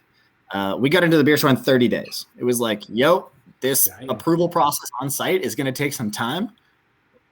We should do something right now. And it was 30 days later, we had beer in the beer store, and it takes 3-ish weeks to make our beer. Like, our typical turnaround time's like 18 to 21 days. So it was like I made like a phone call and a submission, and then they were like, yep, you're good to go probably at this point. And I just made the beer for it. And like, then by the time it was ready, it was in a store. So that helped us actually like do something. Whereas the LCBO, it's like by the time we had gotten in there, I mean, we thought we were going to be open sooner. So we were like 6 months. No way. What's the point of that? But anyways, it probably wouldn't have hurt to be in the LCBO either, considering how long it took. But yeah, whatever. That's why we did it. That makes a lot of sense. So you were particularly with the amount of time, Yeah, but you were able to sell draft in that 2 years from 2017, June 2017 to May 2019, you were able to sell drafts at the brewery physically, right? No. So how did you sell products in those 2 years? You did it. We sold draft to licensees, and we sold So it was just to bottles restaurants. to beer store. Correct. Okay, so the beer store was 2019 though. So in those 2 years. No, so the beer store was December 2017 that we entered. I'm sorry. Okay, so you did that straight away because you couldn't sell on the place, and that took 2 years. In the meantime, you could sell to restaurants. So then you would, like, exactly. How was that? Coming back to what you said earlier about people not necessarily understanding, what the hell this gorgeous, weird, non-see-through beer is in 2017. Like, how was that experience selling to licensees, like restaurants and beer bars? I mean, maybe the beer bars got it, but restaurants were weird. Like, restaurants did not get it. It was pretty bad. I got really good at getting denied. Yeah, like, they were like, this is terrible. And I was like, all right, thank you. I guess I'll just move along now. Luckily, we made a little beer that we didn't need a ton of people to buy it. And to this day, like, some of the relationships we made at that point are still to this day, not only still customers, but our best customers. There are... I'm not surprised. Well, honestly, almost all, like half of the ones we still have to this day are the ones that we created in 2017, that we made relationships at that point. And like, even to this day, like, we're not looking to be like a licensee first brewery. Like, we're really an on-site experience. That's what we do. COVID really put a big old dagger in that, but we're trying to get back to it. And the licensees we work with because we like them, and hopefully they like us too. And like, a lot of the ones we still work with to this day are still the same ones we work with for almost 5 years, and they're lovely people. I consider a lot of them friends. Like, it's one of those things early on where I didn't want to work with licensees. I'm like, it's going to be work, and the truth is, a lot of them are work. But the flip side to that is the ones that we got to work with that are excellent are excellent. Like, they are fucking gems, and I feel privileged to know a lot of these people. And we've learned so much from them. I hope they've learned, at least one thing from us. And it's been great to be able to continue to, do business with them for this long. And I think it's been cool to watch them grow. It's been hopefully cool for them to watch us grow. And I think a lot of them are still surprised that I show up and I'm like, hey, I'm here to deliver your beer. You're like, what the fuck are you doing, man? You're still the guy doing the beer. Yeah, like, you haven't hired anyone yet? Like, no, we're still broke, but we're working on it. But yeah, that's just kind of the way that it went at that point in time for us. And the reason we went into the beer store in December is we ended up getting, like, I don't remember the exact like word we got, but I got like this feeling from the town. I was like, oh man, they're going to ask us for some shit that's going to take some time. We're going into winter. We're going to have to build something. We're not going to be able to do that till spring. And then, we're going to build it in spring, and it's going to take at least until like fall to fucking finish it. And I was just like, that's like 8 months to a year. And I was like, we should probably do something different. And that was basically our different, where it was like, people want this, let's find a way to get it to them. And that was the solution. I love that, man. I love that loyalty over 5 years or whatever, that you're able to build that. And I bet now, like, does that make them like sort of almost like, I was going to use the word exclusive, which isn't really it, but like, it's not, maybe not everyone can get your stuff. So maybe in the beginning, before you kind of maybe got the brand recognition and the sort of, I don't want to say the word hype, but you know what I mean? As far as the excitement, I guess, from the... you can say hype. I know it's become a dirty word, but it's okay. You can use it. We can say it? All right. I don't like using it too much, but yes. Use the words that you feel are right. Okay. Because I don't see it as a bad one, but maybe some people might not perceive it, because this type of product, for better or worse, receives a lot of hype. It is what it is. So there's going to be probably a lot of places who want your stuff that can't get it, but you've got these loyal licensees that you've been able to cultivate over coming up on 5 years now. is that the case? That is maybe like you sort of would be like, people would hit you up, be like, yo man, can we get a few kegs of different stuff? And they'd be like, well, yeah, not really, because you have to make sure you service the people who have been there from time. Is there a loyalty aspect, I guess I'm asking? Yep, no, 100%. I mean, we have like a core group that we service, and like I literally put it in like our distribution email to like licensee and everything. Like, these are like, if you're, you know, you fall into this category, it's like we'll do anything for you. Like I'll take beers off beers that we typically don't sell to make sure that we get you beer. Like, you're our people. We do like still take on new licensees. Like, we have a little bit of room left, not a ton, but enough, honestly. Like, it's not like we're gonna like run out of beer tomorrow or anything like that. But we do have like a internal cap where I'm like, after this, like I gotta ask myself some questions, because I don't really want to get that big. Like, that's not really my goal. Right. That's not necessarily the way I want to do business. And we're not that far from that, where it's like, I don't really want to grow that big in that way, because that creates, it just creates different problems that it's like, look, like, you know, I make the beer. I'm still the one doing sales. Like, my partner does deliveries in Toronto, but like I still do a lot of deliveries. I do the invoicing, bookkeeping, like all this stuff. And I'm like, look, I'm like, do I really want to like hand off some of that? Like, do I want to lose some? Like, I've been talking to these people for 5 years. I'm like, do I want to stop doing that? If we add too many people at some point, I have to do that. And it's like, all right, that also means we have to brew more. It's like, well, then do I hire on the brewing end? Because like, I'm a brewer, I'd like to brew. Like, do I really want to brew so much that I, you know, work myself out of a job? So there are some like internal limits to where we think we want to allow things to grow to, particularly off-site. On-site, there are no limits. Like, if we're just like selling 100,000 liters of beer a day on site, it's like, great, I guess I better figure it out, because like, that's amazing. We should definitely cultivate that. But like offsite, it's just not really, it's not really what I would like to do. And we do have, I'm not going to say what it is on here, but we do have a hard cap, honestly, where I really would take some time to reflect on like, what do we want to be as a business? It's like, it's a whole new, like, I guess, ethos question, where you're just like, I don't know, like, if we go beyond this cap, does that change who we are? And I think the answer is yes, which is why I chose that cap. So we're approaching that cap already. We may hit it this year, and then that'll be it. And at the moment, at least, we're still accepting like anyone who wants to bring us on. Like, we're more than happy to give people like licensees like a keg. Like, hey, like, let's see how it moves for you. You know, if you want to, you know, represent our brand well, we're always game for like really good customers, basically, that want to rep us, that want to be like, we really do think of them as partners, where it's like typically the people who buy our beer are fans of our beer, and that includes restaurants and bars. And we are more than happy to try new people, but it's pretty obvious pretty quick whether it's a fit. And if not, then we just don't sell there anymore. And we're also like not good at sales. Like I said, like I do a lot of the sales, and I'm just like, maybe you should take fewer kegs. I noticed that we came around and you hadn't gone through the last ones yet. So like, why don't I sell you less this time? Because I want it to be fresh.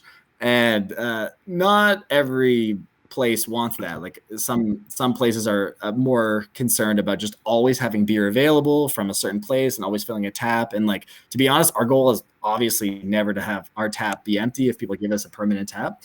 But I would also, like, I'll tell this to anyone who ever asks to buy beer from us, which is why, like I said, we're not great at sales. I would rather your tap run dry than have your tap run old. Not for me. Yep. I don't think that's a bad thing. Well, like literally, no, like our schedule at all. Sorry, go ahead. No, go ahead, Troy. I was gonna say, like, literally our schedule for licensees, I'm like, every 3 weeks we deliver beer. It's like, you just gotta dial in what you need for 3 weeks. If you want to be a touch heavy, I'm all game on that. You want to be safe by a little bit, that's totally cool. But don't like play safe every single time. And in some cases, I'm like, look, I'm happy to manage the volume for you based on what I see. If you would like a cold, whatever, like opinion on like 3's plenty, 2, too few, 4, too many. Let's do 3. And then next week we'll do 4. And then we'll see how that goes. I'm going to look at your cold room. If there's too many, then I'll bring you 2. And like literally it's like, if I have 3 in you for the truck, like in my van, it's a van. We don't have a truck. It's a caravan. And, if it's like you have too many kegs in your cold room, it's like, I brought you 3, then I'll just put 2 in there. That's cool. It's cool. Okay. like I'm happy to adjust on the fly. I think that's really smart, and it's good of you to be that. Like, I mean, you're saying you're not very good at sales, but I think you're actually very good at sales. Because what that's making me think of is when they had Mandy and Mark of Left Field on a few years ago. Like Mandy was talking about how she manages their LCBO sales, and she was very, very particular about about how much. About how many flats they were taking on at any given time, because she wanted to make sure that their product was was not sitting in their warehouse for too long before it wound up on their shelves, and just kind of very conscious of their stock management, wanting to make sure that if they've got their product on the shelves, that it's cycling through and not and not just sitting in the warehouse, so that people are getting fresh product. And that seems like the same kind of mentality to me. So I think you've really got the right idea in terms of making sure that when these these licensees who are your partners in this are selling your product, doing all you can to make sure that the end consumer gets it as fresh as possible in the best condition as possible is a very good thing to be cognizant of, and it's something that I think is probably too easily overlooked in this industry. No kidding. I mean, it's we could sell more beer if we did overlook it, no question. That's what I mean by bad buy sales. It's like I could sell more beer if I just wanted to care less, but I'm just like, I actually care more than that. Like, again, it's like I make the beer. It's like I don't want that. So it's a bit of a balancing act. And ultimately, the person I guess I am selling to is the person you identified, the end consumer, even if it is passing through somebody else first. Which is why in some cases my sales technique is self-selecting, where I'm just like if you can't keep it fresh, don't worry about it. And they're like, well, then get out of here. And I'm like, that's fine. I'll just leave then. It's on them. So then because when you're describing that, I think that's super interesting as far as your aspirations of how big to be. I know you weren't specific about the numbers, and we don't need the numbers, but were you 2,000 hectoliters? Don't worry. That's it. 2,000, we're done. That's it. At 2,000, I'm like, we need to take a minute and reflect. And just be like, do we really want to do this? So, if you think of an other half who, started in Brooklyn, they got the Rochester, they opened up in Rockefeller. Is that where you want to go, where you're really pumping stuff out? I guess that's more of an extreme version of that. Obviously, that sounds like your worst nightmare, maybe, based on what you're doing. So I was curious if you could maybe, I don't know, where do you see this sort of going as far as do you want to take it as far as demand will go, or you want to always keep it under that, or what's the vibe?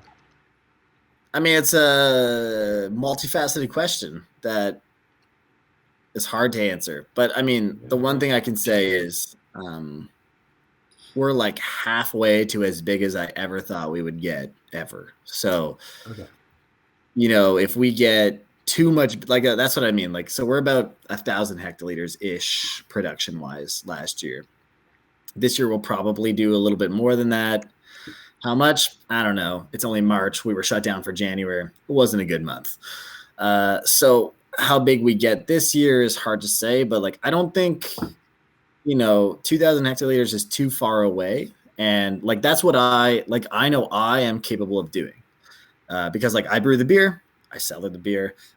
My partner's been doing the packaging, but ultimately it's I can't produce too much more beer than that without going back into a work cycle that I no, I can't manage because I do too many other things. So that's where it becomes a little bit complicated. It's like, well, then do we want to change the business? Okay. And the answer is no, unless it's on site. So if we're only open 5 hours a week, right? Like on site. So if we're selling beer on site 12 to 5 Saturdays. That's it. We do have pickup hours Friday 12 to 5. That's new. So that's something that's pretty cool. We've doubled our hours in the last like 3 weeks or whatever, which took a while to get there, but we've done it. And if we add more hours, which at some point we'd like to, but ultimately the brewery like on-site like experience is still my front lawn, so I don't want people here too often.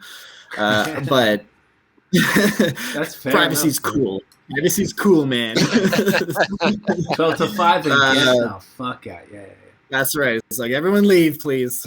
But yeah, I mean, ultimately, like we do have aspirations to build out like a fully fledged kitchen, a fully fledged like on-site experience. That's, like I love what we have right now. And if this is all we have for the next like 2-3 years, like I'll be really, really happy with that. But for us to like fully move on to like what we want, we have to unfortunately build another structure.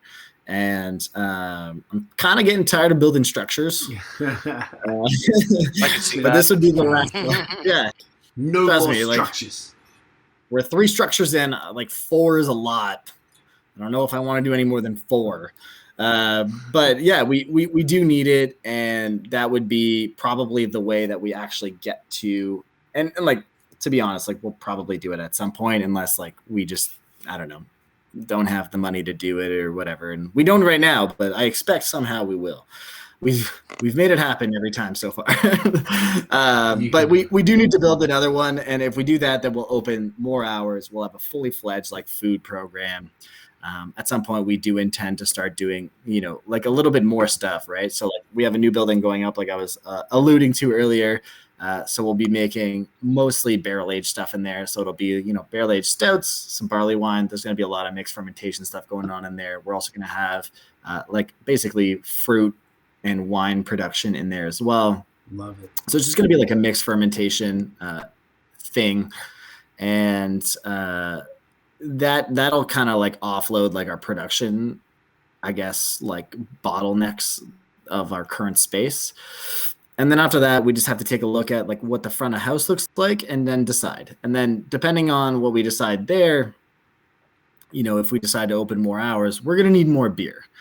And if we open more hours, I would expect we basically hit that ceiling where we're getting close to, probably somewhere in the neighborhood of 2,000-ish hectoliters of beer whenever we do execute that other plan. And at that point, it's like, do we brew more or are we just content with that? And I don't have the answer for you yet, but yeah, like I said, unless we are selling more on site, the answer's going to be no. Like, I have other goals. I have other aspirations in mind.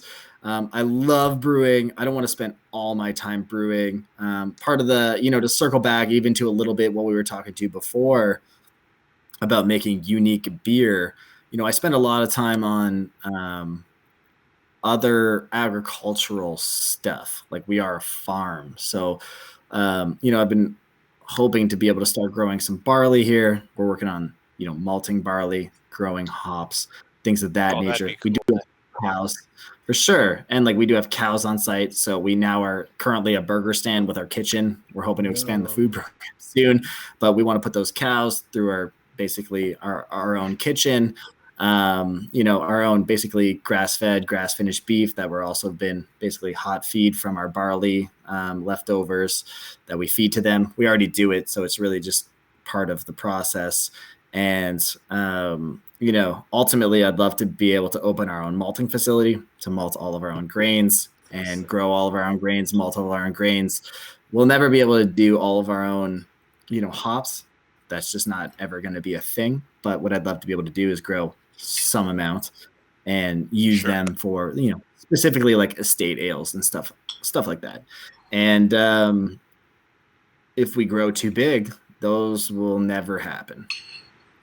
I see what you mean. So, it's almost like you have to grow in tandem with that. Like it's like you set that up, and then the income that comes from like selling barley and selling hops and blah blah blah. Obviously, you use some yourself, you sell some off, selling the kit, blah blah blah. So like all of that can kind of come together. So it's almost like you're growing sort of like incrementally rather than and making sure those foundations are there rather than growing ridiculous. And then you're like, oh well, fuck! Now I have to maintain this beast that I've created.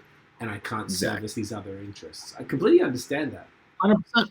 Yeah, it's a complicated formula to even figure out where to put your time, effort, and resources. And sometimes it feels like we're putting them in places that aren't going to make us money. And that's undeniably true, where we're focused on things that don't make money right now.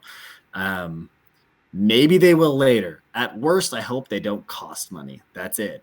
And as long as we're achieving the goal, like basically the ones that I just set out, it's like, I don't really care. There's other ways of making money. We're making money in some areas.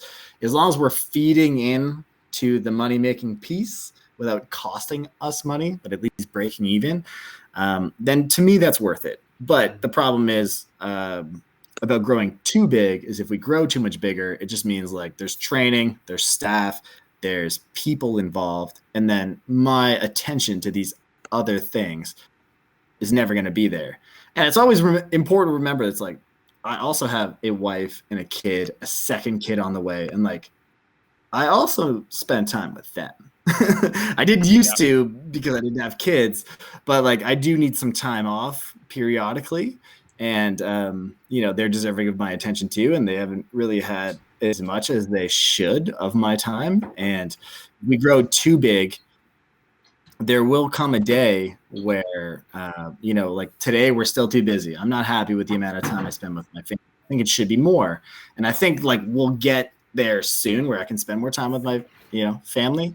But if we were to grow too big, too fast, it's like, that just won't happen. And then all of a sudden my kid will be like 10 or something. And I'll be like, hey, that's cool. It's like, that's not cool, man. I feel like that's like the best description I've heard of I feel like some people just kind of don't want to grow for the sake of not growing. They're like, I never had that intention, but that is like very intentional sort of growth. And I don't think I've ever heard anyone describe it like that before. That's true. I really love that, man. I respect it a lot too. Yeah. You got to do what you got to do that makes sense for you in your life. Like I said, my partner and I have a business, and we're trying to scale our stuff, and we're building out our team with employees and stuff. And you're like, well, how do we spend time doing stuff and working on the business and not in the business, which is what you're talking about. And that's the challenge all the time, because you could be like, well, I could be just spinning the wheels and just, like you said, just for you, it's just brewing and brewing and brewing and brewing. But like, where does that take you at the end of the day? And I think that's what everybody deserves. You built the freedom, you paid for your own freedom to do this, and now you gotta like, it's a different trap. It's like that's right. You know what I mean? You gotta like figure it out, and I think it's the one thing that people maybe don't really think about or appreciate in beer, because no one looks at it as a capitalistic enterprise. They look at it as this artistic thing with this beautiful fucking liquid that like we all love and we all here for. But there is these other considerations that do have to be very seriously taken in, and maybe from people hearing this might be like, oh man, like they're not gonna, but like it's not going to change from where it's at now, is what you're saying. You're about 50% of where you think you can get, so that's a lot more growth from what people can expect. And then if you get these other, it depends. It depends, right? Like I said, we're not chasing the growth, and I'm not good at sales. I don't sell the beer that well. It's more about I'm talking like 50% like total volume. Like licensees, like it's much less than that. Like we're not that far there. No, I in get the it, summer man. we're basically there. Because it's a different conversation, and like I said, I mean it. Like I've never heard it being put this way before. Yeah. And it's like, it's so logical that it's like, you can't argue with it. Sometimes, like I've said, some people are more like a bit maybe abstract, just be like, yeah, man, I never want to get too big. I want to go slow. And that's like a thing of beer, which as I don't know, I consider myself a capitalist, and I'm looking at that, I'm like, are you crazy? Like, what are you doing? Just fucking grow the thing, bro. Like, I mean, we're all capitalists deep down. That's why we're in these societies. Well, whether we want to be or not. and that cap, though, but you have to grow it, like, it's like, what's the word?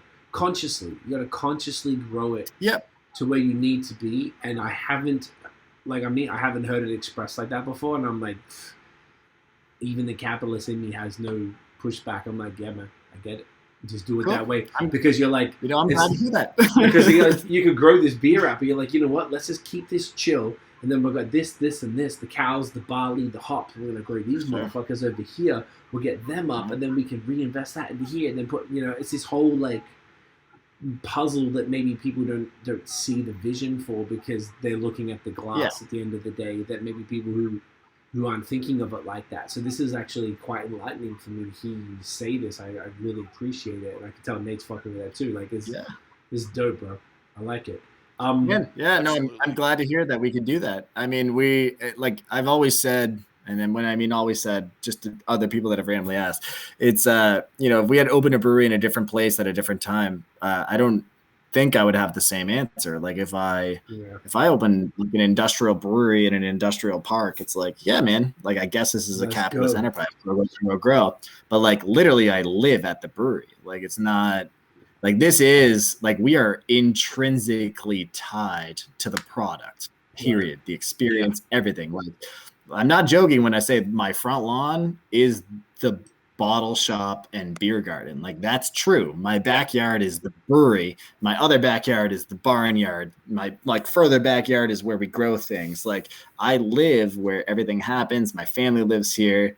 My wife and partner also lives here. So it's a little bit different of a calculus than I think a lot of other breweries have to make, because a lot of them are just open in industrial parks. They don't live where they brew. And I do, and we have to take into consideration like what does our lives look like at work/home, because it's the same thing. No, 100%. Look at this. There's not many people. There's not many people in this scene who when they're closing down the tap room for the day, they're like, all right, get off my lawn. Yeah, that's what's up. And literally, I'm like, get out of my, like, we have to let the cows out to go eat grass. Like, get out of the parking lot, because that's where you're parking. It's where the cows eat. Like, get. Is that get off my lawn is like a good episode name? Oh, I kind of like that. I'm adding a bunch now. Do you want to hit the next one? Let's do it, man. Let's hit the dank monster. All right, who wants to go first? Troy, all right. Give me 1 minute. I'm going to pee. I was going to say you need to pee, because I'm going to need to do that as well. I drank a lot of water beforehand. This beer is so dangerous, Nate. Fucking hell. Oh my god, yeah, it's very it's very dangerous. It goes down way too easy.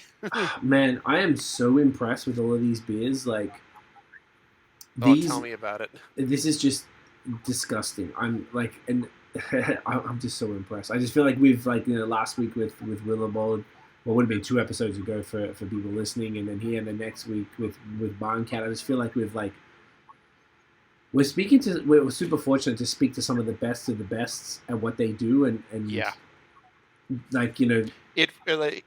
it all happened to line up really well that we hit kind of that we're hitting kind of 3 of our dream checklist. That was funny. Right in this right in this month here. It's beautiful. And all before I'm quote unquote going on leave, on parental leave for a little bit, Well, it's just I don't know. I feel like I'm extra grateful to speak to all these people, because the beers are just spectacular with no hint of any exaggeration. These are just, and like I said, and I'm glad Troy even had the humility early on. The ones that I had last year went to what he usually did, and now this shit is just disgusting. You guys talking smack? Disgusting in a positive sense about how just insane these beers are. Like I'm losing my mind, bro. Like I'm not trying to I don't want to gas you up too much, but this shit is just insane. Nate, I'm glad to hear that. It's really, really. Nate, you grab yours. I'll go last. Right. Yeah, it was just like this tree crawler. Like I had said, I had the one last June, whatever in that order, which I really enjoyed as well. But I feel like this is cool that it's also the straight Citra beer after the select Citra, which is but it's completely different. Yet it's the same base hop for everything. So it's it's just really cool to even just see the difference in that and just the body and how dangerous this is for an 8% beer. Like. Ooh, thank God it's only 10:30. Fuck. Yeah, we're getting there. But, got another good beer here in front of us. I'm interested to see what you guys think of this one. That's why I love this lineup is that they're all so radically different beers. And I think you guys find that this is also another radically different beer. One of, like I said earlier, one of my major things is I was like, I want all of our beers to taste different. And this is... 4 in a row that I'm like, these beers are you ain't gonna mess these up in a triangle tasting. Not even close. No, certainly. From the first 3, definitely not. I'm gonna go grab mine. You feel free to crack it, talk about it. I can kind of hear. Go for it.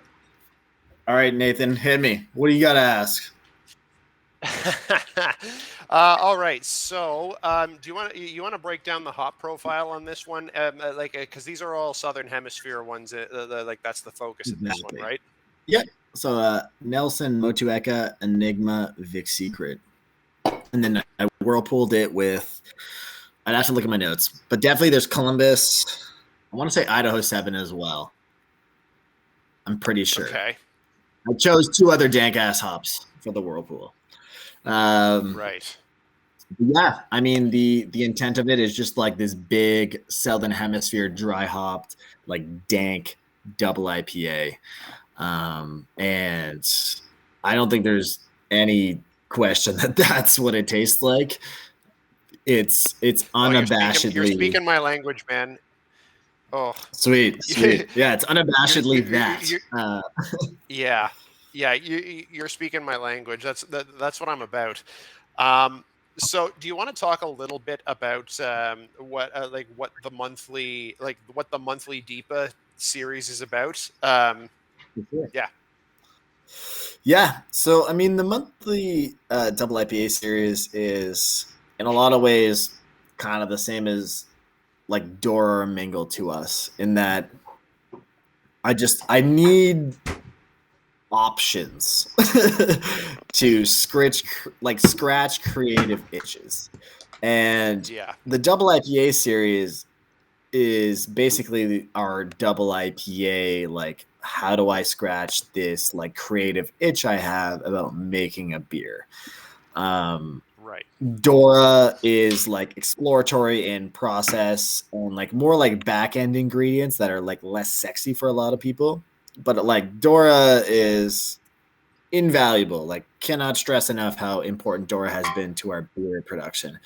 Mingle, purely for hops. For us, the double IPA series it's just both combined into one for double IPA because we make less of it. I was like, I don't have time for 2 series. One it is. So we release 1 a month, and it can go any which way. Sometimes I'll take our base double IPA, same thing where I'm just this is a standard recipe that I like a lot. And then we'll just do different hops.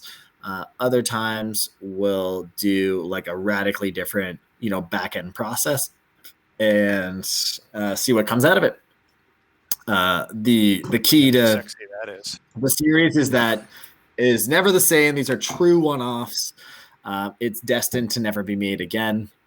We may take cues from whatever we do here, or maybe we love the hop blend and we use it. But ultimately, that exact beer probably isn't going to get made ever again. So if you like it, as always, snack up on it. They're true one-offs. This is just me, again, being a very selfish brewer and being I just want to do some stuff. Hopefully it works out and you guys enjoy it. And this one is, it's all Southern Hemisphere hops. I used to love Australian hops. Lately, they're less my vibe. I'll be honest. The last 2 years, I think Australian hops. I'm sorry, Cee, man. Like, quality's dropped. Quality's dropped. It's okay. It's okay. I'm not taking it. I think there is, like hopefully a path to redemption there one day.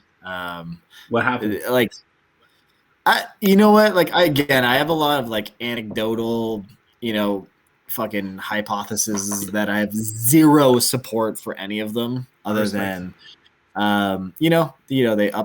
they up their growth acreage regions that they grow in, and hops that tasted a certain way, they just don't taste that way anymore. Vic Secret used to be like this pineapple bomb. Now I don't really know what it is. It could be anything. Galaxy used to be this like passion fruit peach thing. Used to be an A-team hop. It used to be like Citra Galaxy. That was the shit. Now Galaxy is like a B-team hop for me. I'm like, gotta blend it out. It's a great supporting hop. But I just haven't really come across a lot that I love that much. That's very fair. With the exception of a few. Sorry? It's very fair. I agree. I feel like Galaxy isn't what it used to be. Vic Secret, Ella, all them shits ain't what they used to be. All of them. Yep. They're not. I said, I take an outrageous amount of notes, and I've brewed every beer we've made for the last 5 years. I promise you, it's not just my palate. I trust you, bro. If there's anyone I trust, like they've changed, and it's disappointing. Galaxy used to be my favorite hop, and like I've just now accepted that it just can't be anymore. It's not an option. It's changed too much. I do still use it enough. It just isn't what it was, and it can't be my favorite. It just isn't as versatile. And anyways, there are still some great Southern Hemisphere hops. So the big thing about this one, the reason why I went on that massive diatribe about Australian hops is I find they're great in lower proportions now. We're using them as a little bit of like an amplification piece. So basically what we ended up doing here is we took Nelson and Motueka. Yep. So Nelson's been mostly good for the last while. Every now and then there's some off lots, but this one's pretty nice. Motueka, we've been crushing on like crazy. We go direct to New Zealand for our hops, and Motueka, whatever we got from them this year has been absolute money. So we use it all over the place. It's a beautiful bodybuilder. So we used 33% of each, and then we ended up splitting the difference on the Australian hops. So Vic Secret is like, and Enigma or whatever the remainder is, it's like 17.5% or whatever. So in that lower amount, I'm way happier with what Australian hops bring to the table. Anything over like 25%, all of a sudden I'm like, it's a little astringent. And it didn't used to be like that.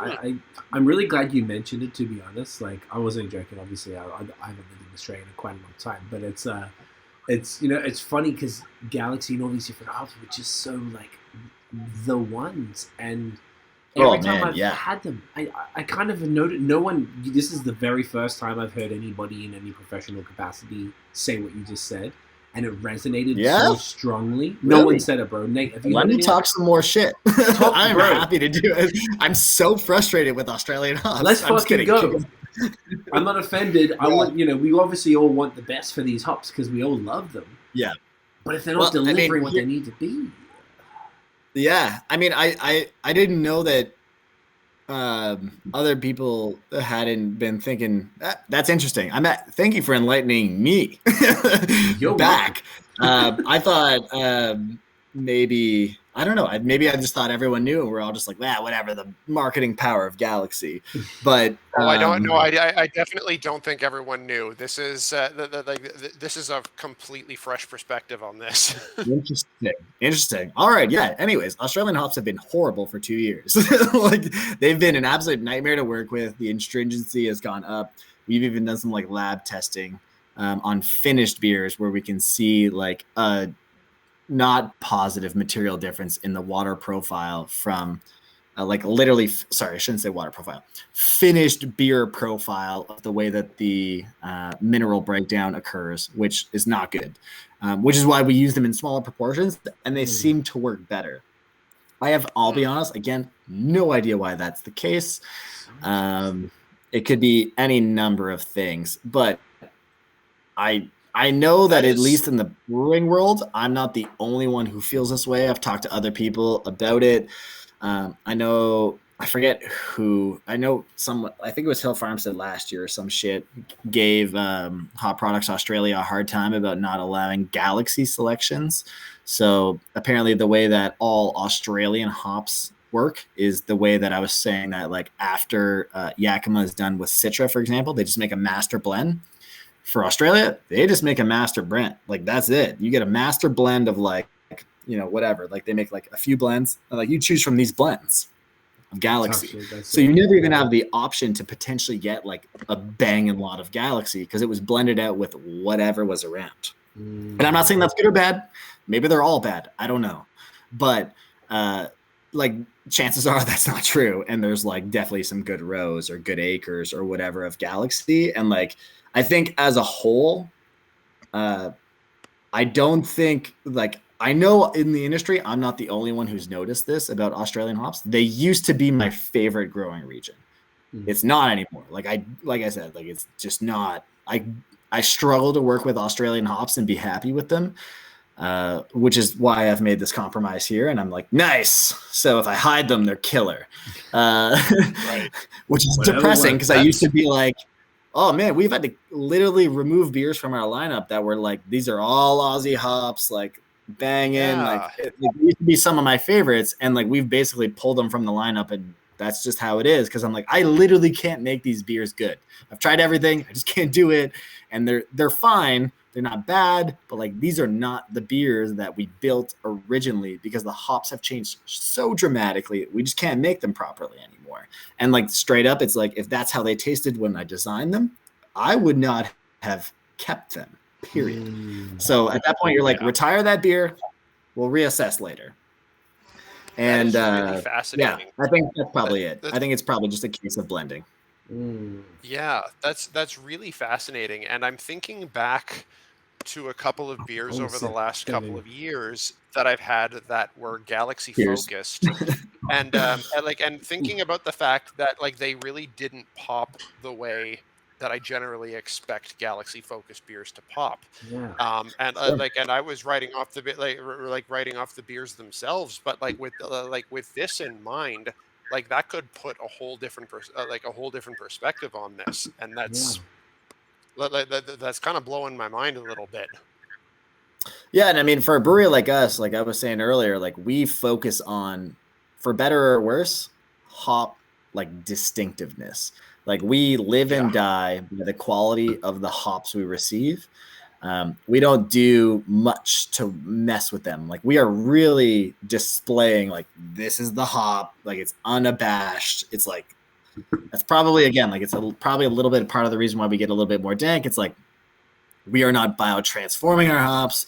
There's no active ferment. We're all post-ferment dry hopping, and we do it cold. Like we're really just like, this is it. This is the hop you're going to get.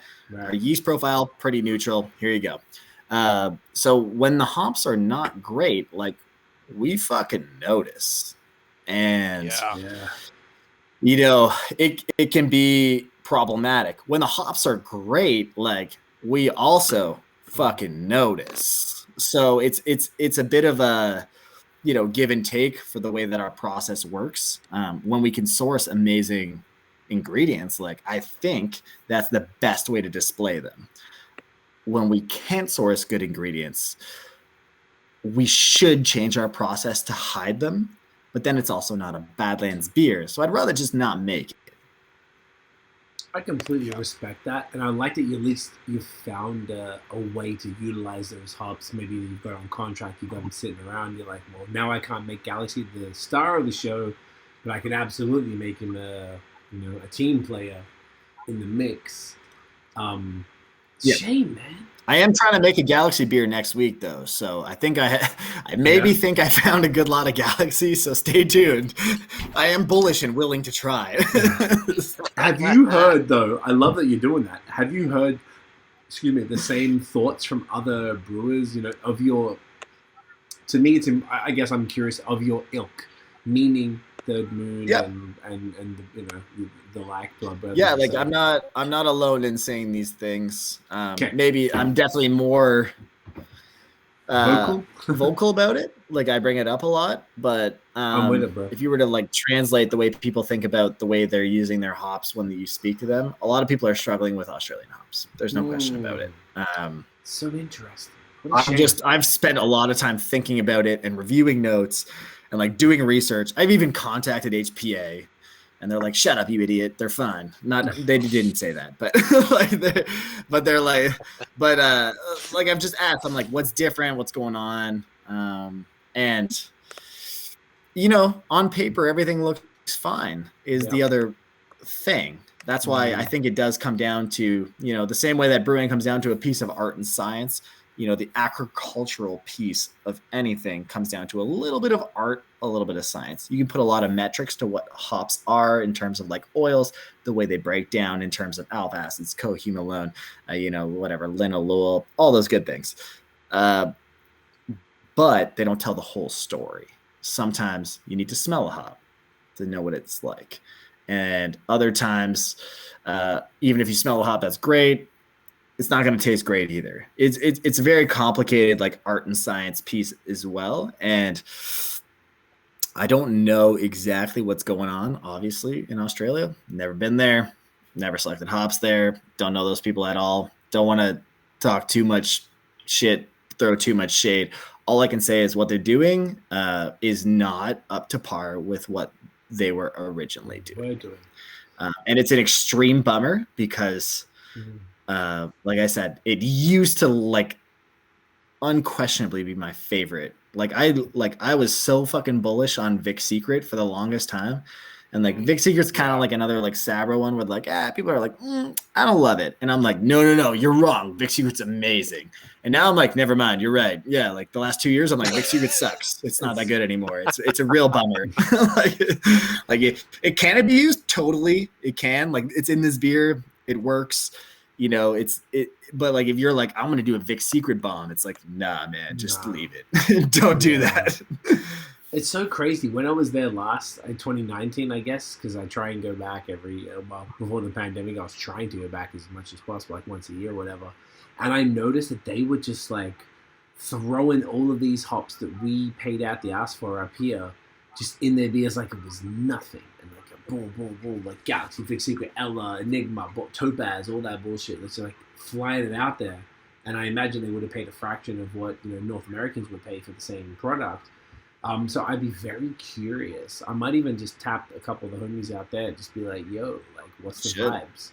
Just now that you've said it, and it's almost report like, back. I want to know. Yeah, I'll dead ass. I'll shoot you a note, bro. Like, I'm really 100%. genuinely curious because I want to be like, all right. Well, as soon as you said it, I don't know about you, Nate, but it resonated with me straight away. I kind of just feel like every time I had Galaxy in something or any of these Aussie hops, I feel like it didn't hit like it did like a couple years ago.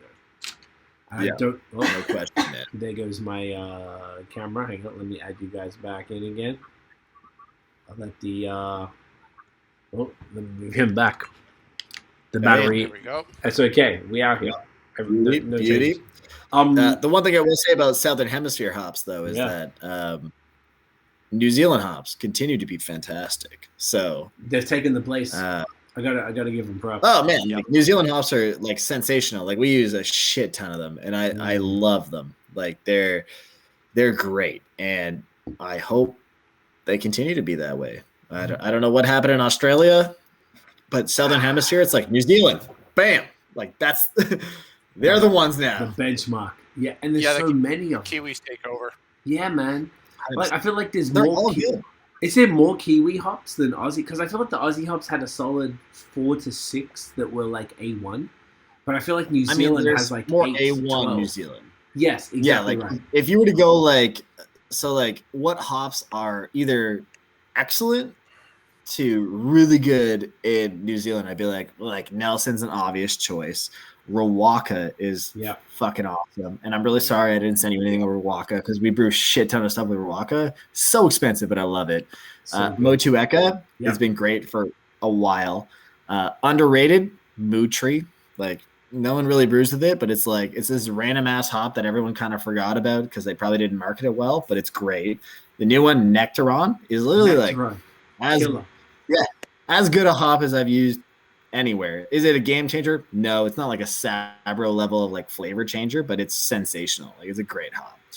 We've been using it all over the place. We're almost into it, but I feel like Rakau has been pretty solid as well. Whitey. No, it's like orchard fruit, yummy. Yeah, like Wheaties, like straight up like apricots. Like literally, like they're like mediocre hops are just good. You're like, oh, sweet. Like, what a no-lose situation for me. They don't play, YT. What were some of the other ones? There's a bunch of stuff. There's like Southern Cross and shit like that. It's like some of them are like more designed for like other like the lager process. Like I would say like better lager hops. But as far as like IPA hops, there's like 7 that I'm like, yeah, throw them in anytime. It's all good. They'll work. Yeah. Never goes bad. It's interesting. Maybe it's a changing of the guard type of thing where like Aussie hops were killing it for a while, and then the Kiwis were kind of because like being from there, Australia's the big island. It's like the US and New Zealand's Canada. It's like the little place where fucking New Zealand here, all right. Like it wasn't like cool, but it's the one place that we can live without passport. We can go between it. They can come to Australia. We could go there and live and work. I'll be honest. For the sake of hops, I hope you're wrong, and I hope it's purely like, oh, we forgot to just like do it right or some shit. That's what I want. Honestly, I'm gonna message you an easier solution. Yeah, man. I'm gonna message a few dudes after this because I want to find out what's up. I don't have a ton of connects in Australia, but I have enough that I can be like, yo, bro, like a few breweries that do this type, just like haze and pastries and lagers and all that stuff. I'd be like, bro, like, what's the deal? But I feel like they'll be like, oh, man, shit is trash. We're all fucking New Zealand right now. And I wouldn't be surprised. It might be like, because it just was so funny to me the last time I was there where everything was using the Aussie hops and it was so fire. And this was 2019, so I guess that's 3 years ago. Sure. Where, and it must have cost them nothing in comparison to what, anyone up here would be paying. So I just think that whole concept is annoying and funny, but, as long as like maybe it's a part of the game. Maybe the Aussie hop growers will see what's happening in New Zealand and be like, all right, we need to step our game up and do their thing and come back around, because it seems like it's those either the Pacific Northwest with all the obvious fire in Yakima and surrounds, and then you've got some like the Southern Hemisphere. There's probably I think there's a few South African hops that are good and here and there, but for the most part it seems to be. Can be all right. Like there's some good ones there. Seem to be a lot of it seems to come down to consistency too. Like even in right now, like I'd say Mosaic has been struggling for about a year or two as well. For real. And like Washington's great, but like there are still some great lots of Mosaic out there, but like the master blends or like the bigger blends of Mosaic have been pretty mediocre for a little while compared to what even 2 years ago they were. The flip side to that is 2-3 years ago, the bigger blends of Simcoe were straight up like when we started the brewery, like Simcoe sucked. Like it was on the down hard. Like when people say cat piss, I'm like, yeah, like I still remember when Simcoe was tasting like cat piss. It wasn't like it's still in my memory. It wasn't crazy long ago. But nowadays I'm like, Simcoe was amazing. Like Simcoe is fucking killer lately. Yeah. And the last 2 years, Simcoe's been unbelievable. Interesting. Like for a good piney West Coast, like Simcoe right now is unbeatable. Yeah. That's not even that. It's like you want to make one of the best like New England IPAs, put some Simcoe in it that like has been like kind of like mid-maturity pick. It's literally like an apricot pineapple bomb. Like it's incredible. See, even just that, what you just said, then I've never heard anyone say that mid-maturity pick. Like that's fucking wild. Like if you change when you pick the hop, it's gonna change the way the hop tastes. Like literally, we're talking like days to weeks. So like typically something like a bittering hop where they're like, look, we're just chasing pure alpha acids. You just leave it on the vine. Just wait.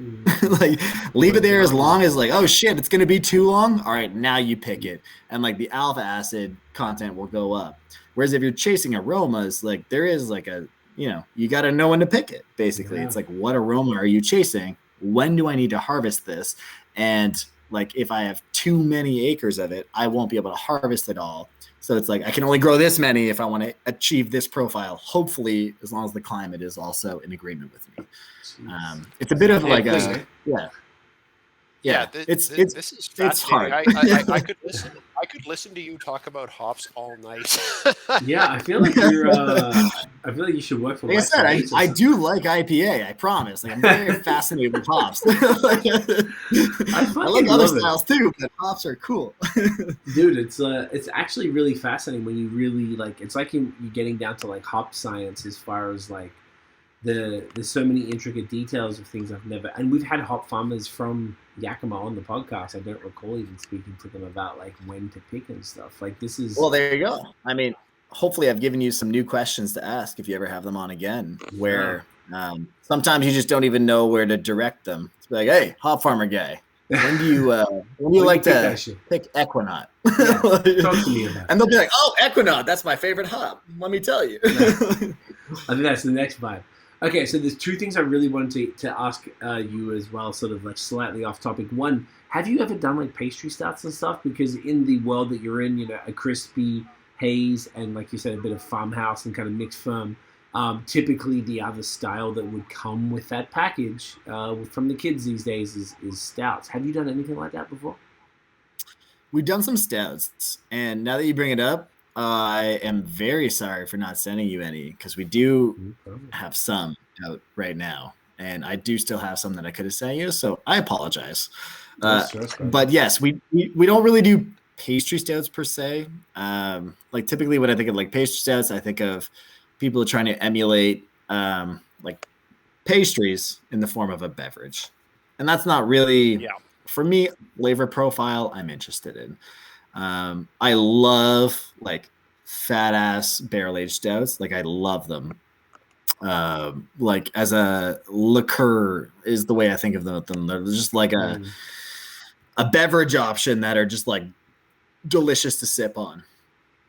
Yeah. But I don't want them to taste like, you know, I don't know, whatever, like a cherry pie or like whatever. Like, that's just not really for me. Like, if I want a cherry pie, I'll typically have a cherry pie. You know, as a little, like a quick sidebar, like smoothie sours, like also not a beverage for me.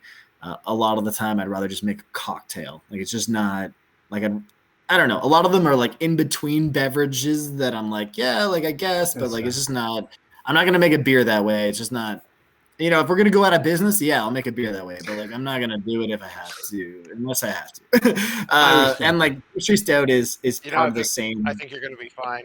Yeah, I think you'd be good. I hope so. Yeah. Like, I don't want to do a smoothie collab. I will. Yeah. I don't want to lose my house. So like, I'll do anything to keep my house. I respect but yeah, I mean, like pastry stouts, like in the truest form, like I said, like, you know, Rocky Road, you know, stout or whatever, like that's not something we're honestly gonna do, as long as like I'm the one still like designing recipes and stuff. It's just not gonna happen. It'll just be like, for me, like just a straight barrel aged stout. That's absolute money, like part of the blend. Like, I love that. Again, it kind of goes back a little bit more to like the mixed fermentation side, where it's like, oh, these barrels taste great. Like, pull these threads together, do something with them. And then there are other barrels where you're like, all right, well, that one's got some vanilla character, throw some vanilla into it or whatever. This one tastes like whatever. So you're like, oh, maybe we can throw on like these adjuncts.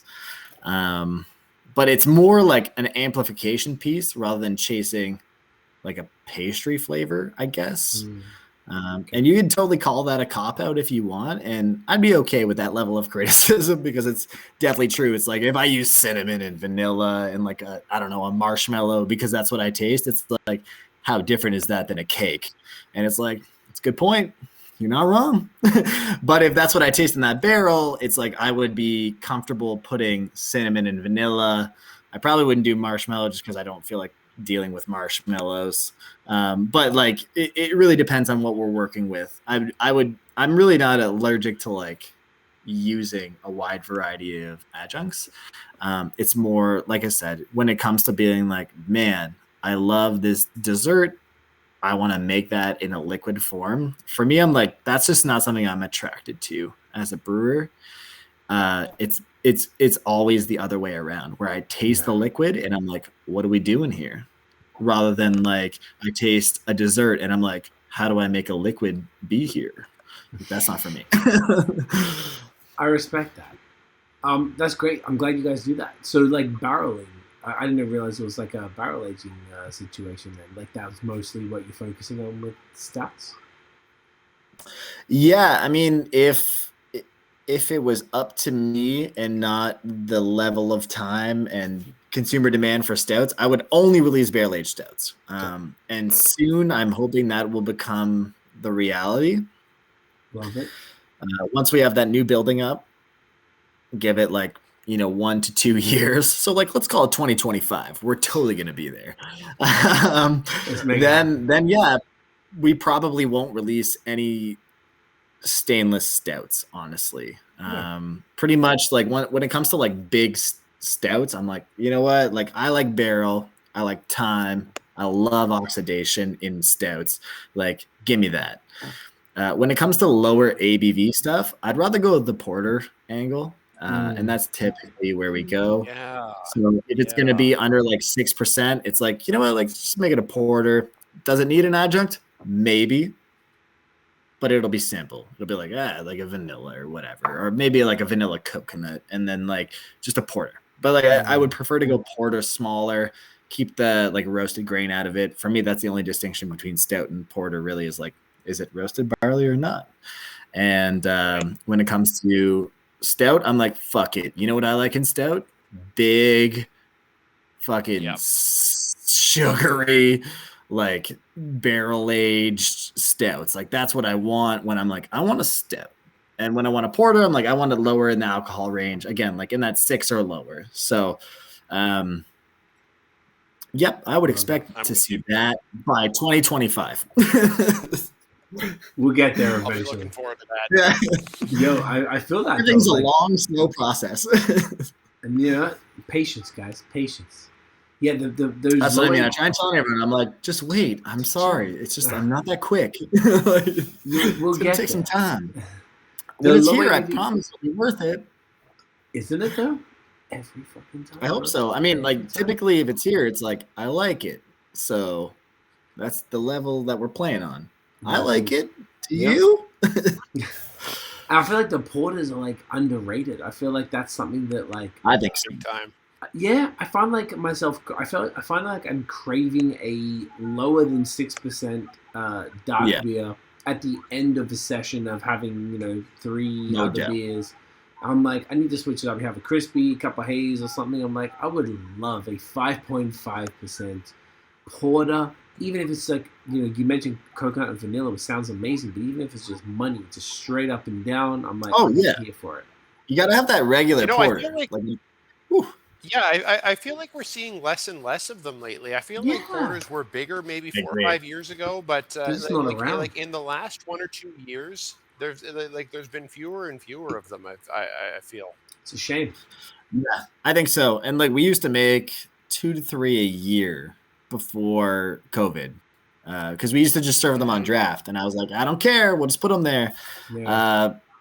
And then ever since COVID, it's like draft is on and off. Now I can't really we have our pilot system still, so we'll still put anything we make on that, which is just our old system, on draft. And a porter is something like I really wanted to do this year, a couple of. Anyways, it just never happened because we got shut down, and then I was like, fuck it, I guess we just won't get around to it, which is a bummer because I think it's a great drinker. That or like a Czech dark or something. It's just like an absolute money dark beer, and like Czech dark was also on my list. It's another thing that just got fucking tossed. Yeah. Oh man, exactly. Schwarzbier, Czech dark, just any kind of dark lager. I'm just like, please. And that's a summer crusher, bro. Like I feel like you could even have that if you get the space leading up into the warmer times. Like I would drink a black lager fucking any time of the day. That shit is one of the most underrated styles. I think Nate agrees as well. Like it sounds like you do too, bro. That's funny. Black lagers are just impeccable when so they're done. I could drink those all day. Totally, they're the perfect intersection of like that nice roasted malt character that you're looking for. And then also drinkability. Like, it's just as simple as that. You're like, oh, I'm hitting this like flavor profile that my tongue wants, but also I'm going to drink a lot of it. Yeah. Which ultimately, like, if I were to like summarize how I drink beer, it's like, I like liquid in large quantities, which is why I like lower ABV stuff. I just want to hit flavor profiles while I drink the large amounts of liquid. And I don't want to become belligerent.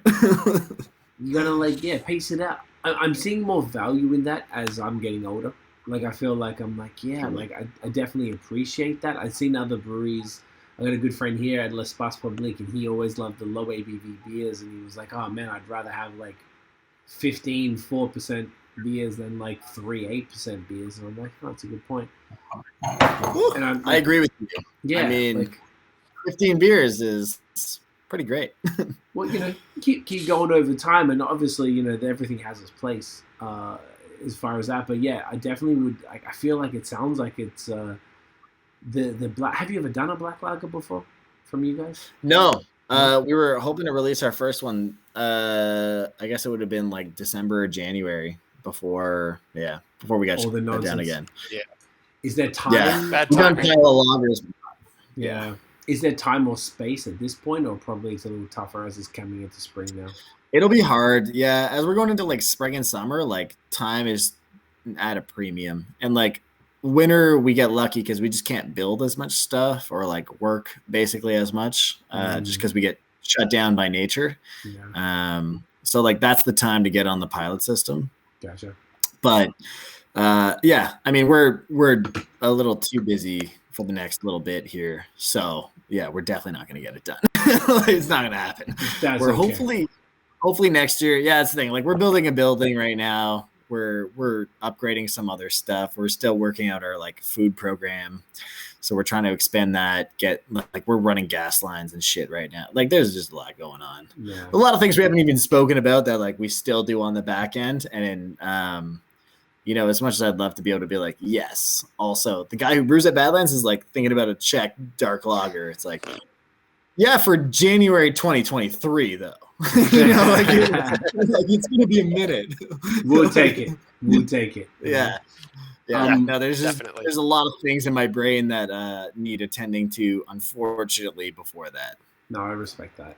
The other thing I wanted to touch on, I feel like we're coming up on 3 hours here, which is amazing. I knew we would. The other thing I want to just touch on before we wrap up was I really like the way that when you guys sell online, you keep it super simple. You got 2 ways you can buy. You buy the 12 or the 24. And where did that come from? Because I just like. I don't know why. I really appreciate coming from Australia. Like, when I moved here, not so much Canada, but the States. I remember when when I first lived in Toronto in 2004, I was very big into like the new era hats, which are like the one with the snapback, but the fitted caps. You couldn't get them in Australia.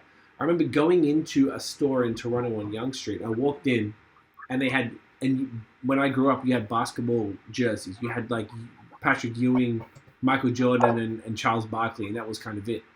And you walk into this store, and they've got like 100 different jerseys and like 700 hats. And I remember walking in and then walking out. I'm like, this is too much. So I find that like in North America, there's definitely something about being spoiled for choice, and it's sometimes a little difficult when you can go to somewhere and you're like, fuck, I don't even know what to get. But if you've got 2 choices, you got 12 or 24, and this is what you get, this is what we have. Where did that come from? Because there's something about that that experience made me appreciate, like, oh, well, I don't have to think about it now. I've got 2 choices.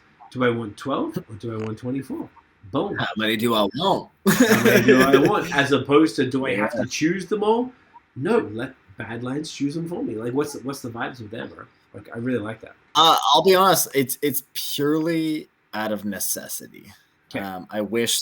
Again, like everything, I wish there was like a better story and master plan to it. There just isn't. At the end of the day, like I said, like it's rare, I would imagine, for even you guys, but also me speaking to other breweries, to speak to another brewery where it's just 3 people who do like all of the jobs. It's not like, oh yeah, like we have like this other part-time or what. It's like, no, like it's just 3 people.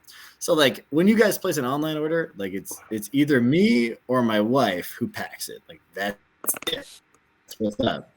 And we had started originally with like buy as many as whatever beers you want, and packing like I don't know, like let's call it 20 orders took like 2 hours. Like it was like, oh, I gotta like really double check this. Like this guy got one of this, 3 of it, and a bottle. So like let me start wrapping it, and we're just like, this is unsustainable. Like we simply cannot manage this.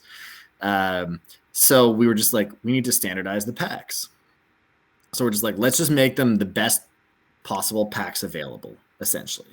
So we're like, what is the best spread based on the volume we have available for an online shipment? And and then we just made them for 12 packs and 24. It's like, you want one of the spread or 2 of the spread? You split them with a friend, like whatever. And that really helped.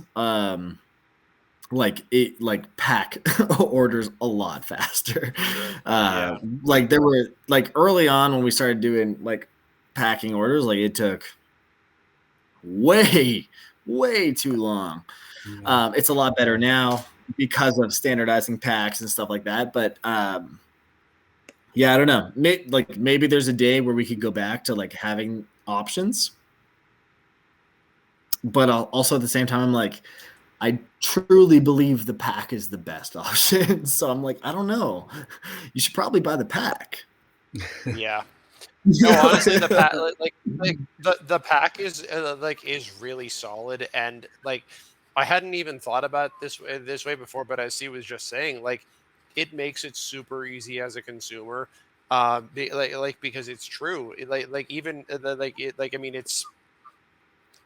makes a ton of sense what you're saying. From your guys' side, with only 3 people, like that would take a lot of time to fill custom orders, but it would be so much easier to make it standardized and just either do 12 or 24. But like from a consumer side as well, absolutely. Like you hum and haw about these things quite a lot. How much am I looking to spend? Do I do I want one of these? Do I want 2 of these? Do I want this beer? Do I want that beer? How much am I willing to spend? But it's a case of if I've decided like, okay, I think I'm feeling like a Badlands order this week. If I want so I know that okay, I'm going to get 12. I know exactly what that's going to cost. And I know that I'm going to get a cross section of whatever they've got in stock. It's nice and easy and I know what I'm getting up front. I'm going to spend 2 minutes on it to just click it. My credit card information is preloaded. It's ordered. Takes no fucking time at all. Whereas I might hum and haw over some other stores for like half an hour, and I might leave it sit in the cart for like 2 or 3 days before I actually click send. It's so much easier. No, it's true, man. And like, I'll be honest, on this is one of those things that on our side we've certainly thought about it. Like, I would like to offer a more consumer option, but it's like we always have to balance like consumer preference versus like just back end, like what's possible. And we're just not at that option where we're like, we could even pretend to offer something else. So we're just like, keep it simple. 12, 24. Yep. You make your choice. Yep. And then now we have anytime we have like lager as well, we'll do like a 12 and 24, and it's like with a lager. You choose. Oh yeah. So you can sub out some haze for some lager. Basically, we just build 2 different packs. So we'll do like, this is an all haze pack. Yeah. This one is an all haze pack with a lager. So it's like it'll I don't know. Like usually we have like 4 to 6 beers, right? So if it's like we only have 5 beers, it's like great. Instead of 2 of each, we'll just put 2 lager as well. And if it's a 24, it's a 4 of each lager. And it's like, you want it? Bam, you got some lager options. You don't want it? Great. Haze just sub. Basically, it'll just the haze will just eat the rest. It's like one of them will typically take up the extra 2 spaces. And if there's like, I don't know, whatever, 3 of each beers, then it's like, great, now it'll take up the 4th beer, and so on and so forth. So this week is the first week in a little while that we've had lager finally available again. I had to dump the last batch. It's the first batch I've had to dump in a while. It was It was really bad. Like, we had some equipment failures. It was not good. Not a sellable beer. We have a beer coming out next. Yeah, it sucks. We have a beer coming out next week called Frozen Pipes, which is important. It's really important to why I dumped this lager because the pipes froze for like our cooling, our heat exchanger cooling. Because for us, again, weird being a brewery, we can't just turn on a tap and have unlimited water. We have holding tanks that are buried in the ground. They're like 20,000 liter holding tanks that we had to dig out and bury in the ground. And we had to put them back to the brewery. And there's just like this one exposed piece. And again, it's in an open farm field. And on Lager Brew Day or that night or whatever, it was like minus 30, minus 35, and it froze. But I didn't know until I turned it on. Anyways, I couldn't cool the lager down, and I just like tried my best. I racked it out to the tank. I turned on I would drain the well, trying to cool it down. Anyways, I hit the tank at like 120 Fahrenheit. And I was like, it's probably not gonna work, but like I'll try cooling with the glycol jackets and then pitch the yeast. And I still tried it all. Anyways, it was fucking horrible. It went right down the drain. It was terrible. So that's why there's a gap in our lager brewing right now because we had an equipment failure. I mean, look, right. Canadian wins, right? That'll break your heart. Part of the game. Is what it is, right? I mean, We've been lucky on the new system. We haven't had to dump too much. Like, there's been, I think, we've dumped about like 3% of the beer we've made. We're almost 100 brews in, and we've dumped 3 beers. So, for the first 100 brews, I'll take that. Yeah, I'll take that any day. I mean, I'd like to get it better, but for the first 100, done. That's beautiful. Yeah, that doesn't sound too bad. Yeah, and like a hotter style. I mean, like standard would be like 1. I mean, yeah.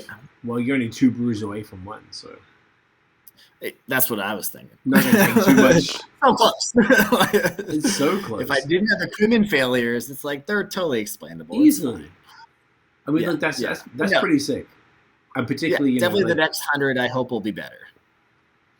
It feels like it will be. It feels like you're learning from all the mistakes and stepping up and leveling up and even just trying all these beers that are just fucking insane, even compared to 6 months ago.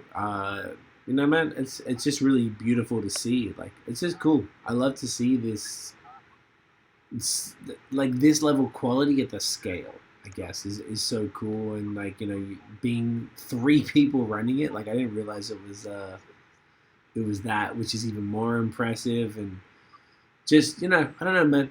I just fuck with you guys and everything that you're doing. I think this shit is like A1. I think it really contributes highly to the Ontario, I mean Canadian as a whole, but specifically Ontario scene, and the passion that your audience and your fans and your drinkers have is really testament to what you do. And over the years that you've been doing. So 5 years, I guess, 2017. So over 5 years, and we're coming up on 5. Yeah, I mean 5. Yeah, we consider like our anniversary August roughly, because like our first beer sold was in August because we brewed in June of 2017. So yeah, we usually consider like mid-ish August. We call our first sale our anniversary, so it's usually like around August 15 or so, whatever the Saturday is that year. But yeah, we're coming up on 5. That's pretty sick, man. Like, I think specifically at the scale that you guys are at and the way that you've approached it, and the thoughtfulness has gone into all the beers and the ingenuity and literally, like you were saying earlier, building everything from scratch and adding in the stouts and the lagers and all this stuff. I don't know. It's just dope. It's cool to hear the story in context to what I thought of you guys beforehand as just these haze phenomenons who were just brewing this amazing shit, and then now hearing the challenges that went behind it humanizes it and makes it even more appealing to me personally, because it's like I can see your face when you're telling them, like, okay, so it's you and your wife and your mate, like, are just figuring this shit out, and it's very, very cool, man. And the impact that you've had, it isn't insignificant in the scene, and you should be very proud of that. No, I mean, I appreciate the kind words for sure. I think the sentiment that you just expressed is not uncommon, even just to people who speak to us almost every week. who come in where they're like, we did not expect this when we showed up here. And I was like, oh, cool. Like, what did you expect? They're like, I don't know. Like, not this. It to be nicer. I was like, yeah, I mean, I don't know. We built it. This is what it is. And yeah, I think on the outside looking in, it's easy to guess what people are or what they're doing, or to project onto anyone else who's doing something that maybe you knew a different story about. But yeah, I mean, we are who we are. We're not ashamed of it by any means. We're happy to be where we are now. I think last year at our 4th anniversary, like our sign-off line that I wrote was like, we're just getting started. And I still feel that way today, that we are just very, very literally getting started. I don't think a lot of people know what that means in the context of the way that maybe I mean it, but I think, maybe if they listen to like 3 or whatever hours of this conversation, maybe they'll understand a little bit better that what I mean by like, we're just getting started is that we finally have the back end size to brew enough beer to meet the demand that we need to meet. And that we're now going to be able to start tackling kind of like the more granular, like smaller pieces where we're like, hopefully going to be able to start growing things and malting things and implementing those back end things into the beer. Not everyone's ever going to notice that, but that's what I mean by getting started. It's like, hey, look, we finally like addressed the immediate need of having enough product. Let's make sure that the back end that goes into the product is what we want it to be. I love that. And I guess that, like you said, that's the stuff that people don't see or think about. They just drink the end product and they think everything is dandy and everything's great. But from your side, there's so many things that could be tweaked and modified and improved along the way that, maybe matters to you. But at the end of the day, I guess, your audience is still more than satisfied. Actually, satisfied is probably doing you a disservice. Like, extremely happy with the output and the quality of the brews that you're knocking out. Your licensees are. You're collaborating with some of the finest in both Ontario and Quebec, and I imagine beyond. Yeah, man, it just all seems very well deserved and more well thought and super well thought out, and it's going to be really interesting to see where you take it. I like that you've got control over. You're like, nah, like this is how we're going to do it. We're going to do this shit and we're going to grow this. I like that. Yeah. It's not just like, nah, man, we're going to like, I don't know, like I was saying, the capitalist stuff. I like that you sort of like, nah, this is how we're going to do it. And yeah, it's a gift and a curse. Gift and a curse. We're in control. There's something very deliberate about about the way that you're operating, and I think that really shows through in in what you guys put out. It's a beautiful thing. Yeah, truly. Thanks, man. I'm glad to hear that at least it's reflected a little bit somewhere. But yeah, I mean, it's a bit of a gift and a curse, right? Like sometimes having control can be a good thing in that you're able to maintain whatever vision it is that you're looking for. But, at the same time, you have to be realistic and sometimes put on like the outsider goggles and be like, I don't know, is this vision suicide for your business? Like you need to think hard about what you're doing. You need to be humble. And sometimes that can be challenging too. But I'm comfortable, at least at this point in time, with where we're at and with the decisions we've made and with where we're going. And I don't expect we're going to die anytime soon. So at least I hope not. but I think we're ready to make, like I said, earlier talking about like pastry stouts, smoothie sours and whatever. It's like, look, like if what we're doing today doesn't work, you best believe that we'll find something new that works. Like there isn't really an option for me to do something else. Like we leveraged everything. Like I lose my home if I can't pay the bills. So, I better pay the bills.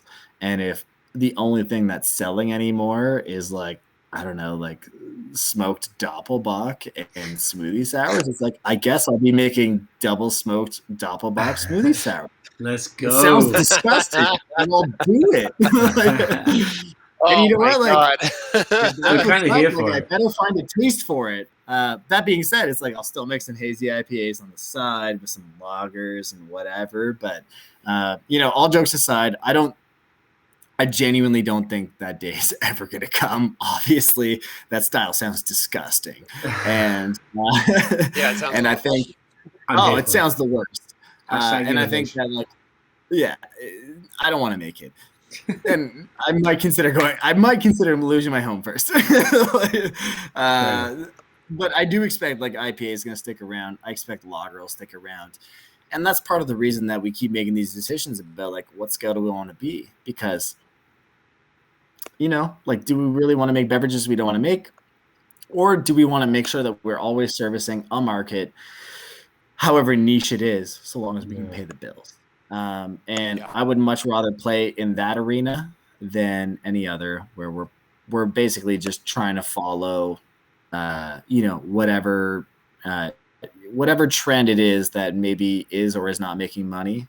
I'm definitely happy that one of my favorite styles of beer is making money right now. And if it doesn't in the future, then we definitely have some hard decisions to make. But like I said, I do think IPA is sticking around, and I do think lager is sticking around, and those are two of my favorite styles of beers. So I guess thank God for that. I respect that. Couldn't agree more. I guess on that note, I feel like we've done great. We've kept you for a little over 3 hours. This was really dope, bro. Like, I really feel like I understand you and the brewery and the vision and the mission and everything that you guys are trying to create, and I appreciate it on a deeper level now. And I imagine, Nate, that would you would feel the same way. This has been super cool, man. I really appreciate your time. I want to do this let's do this annually at the least. I just feel like you have been a fucking A1 guest, like I was saying before. This is like it's dope. Thanks, have you done these before? You've done podcasts before, I imagine. Not a lot, but some. I mean, like I said, I think I'm just a chatty dude, so I mean, maybe that helps. It's genuinely a pleasure to chat, man. Like you've made this like super easy for us. We do this a bunch, obviously, and this has been genuinely dope.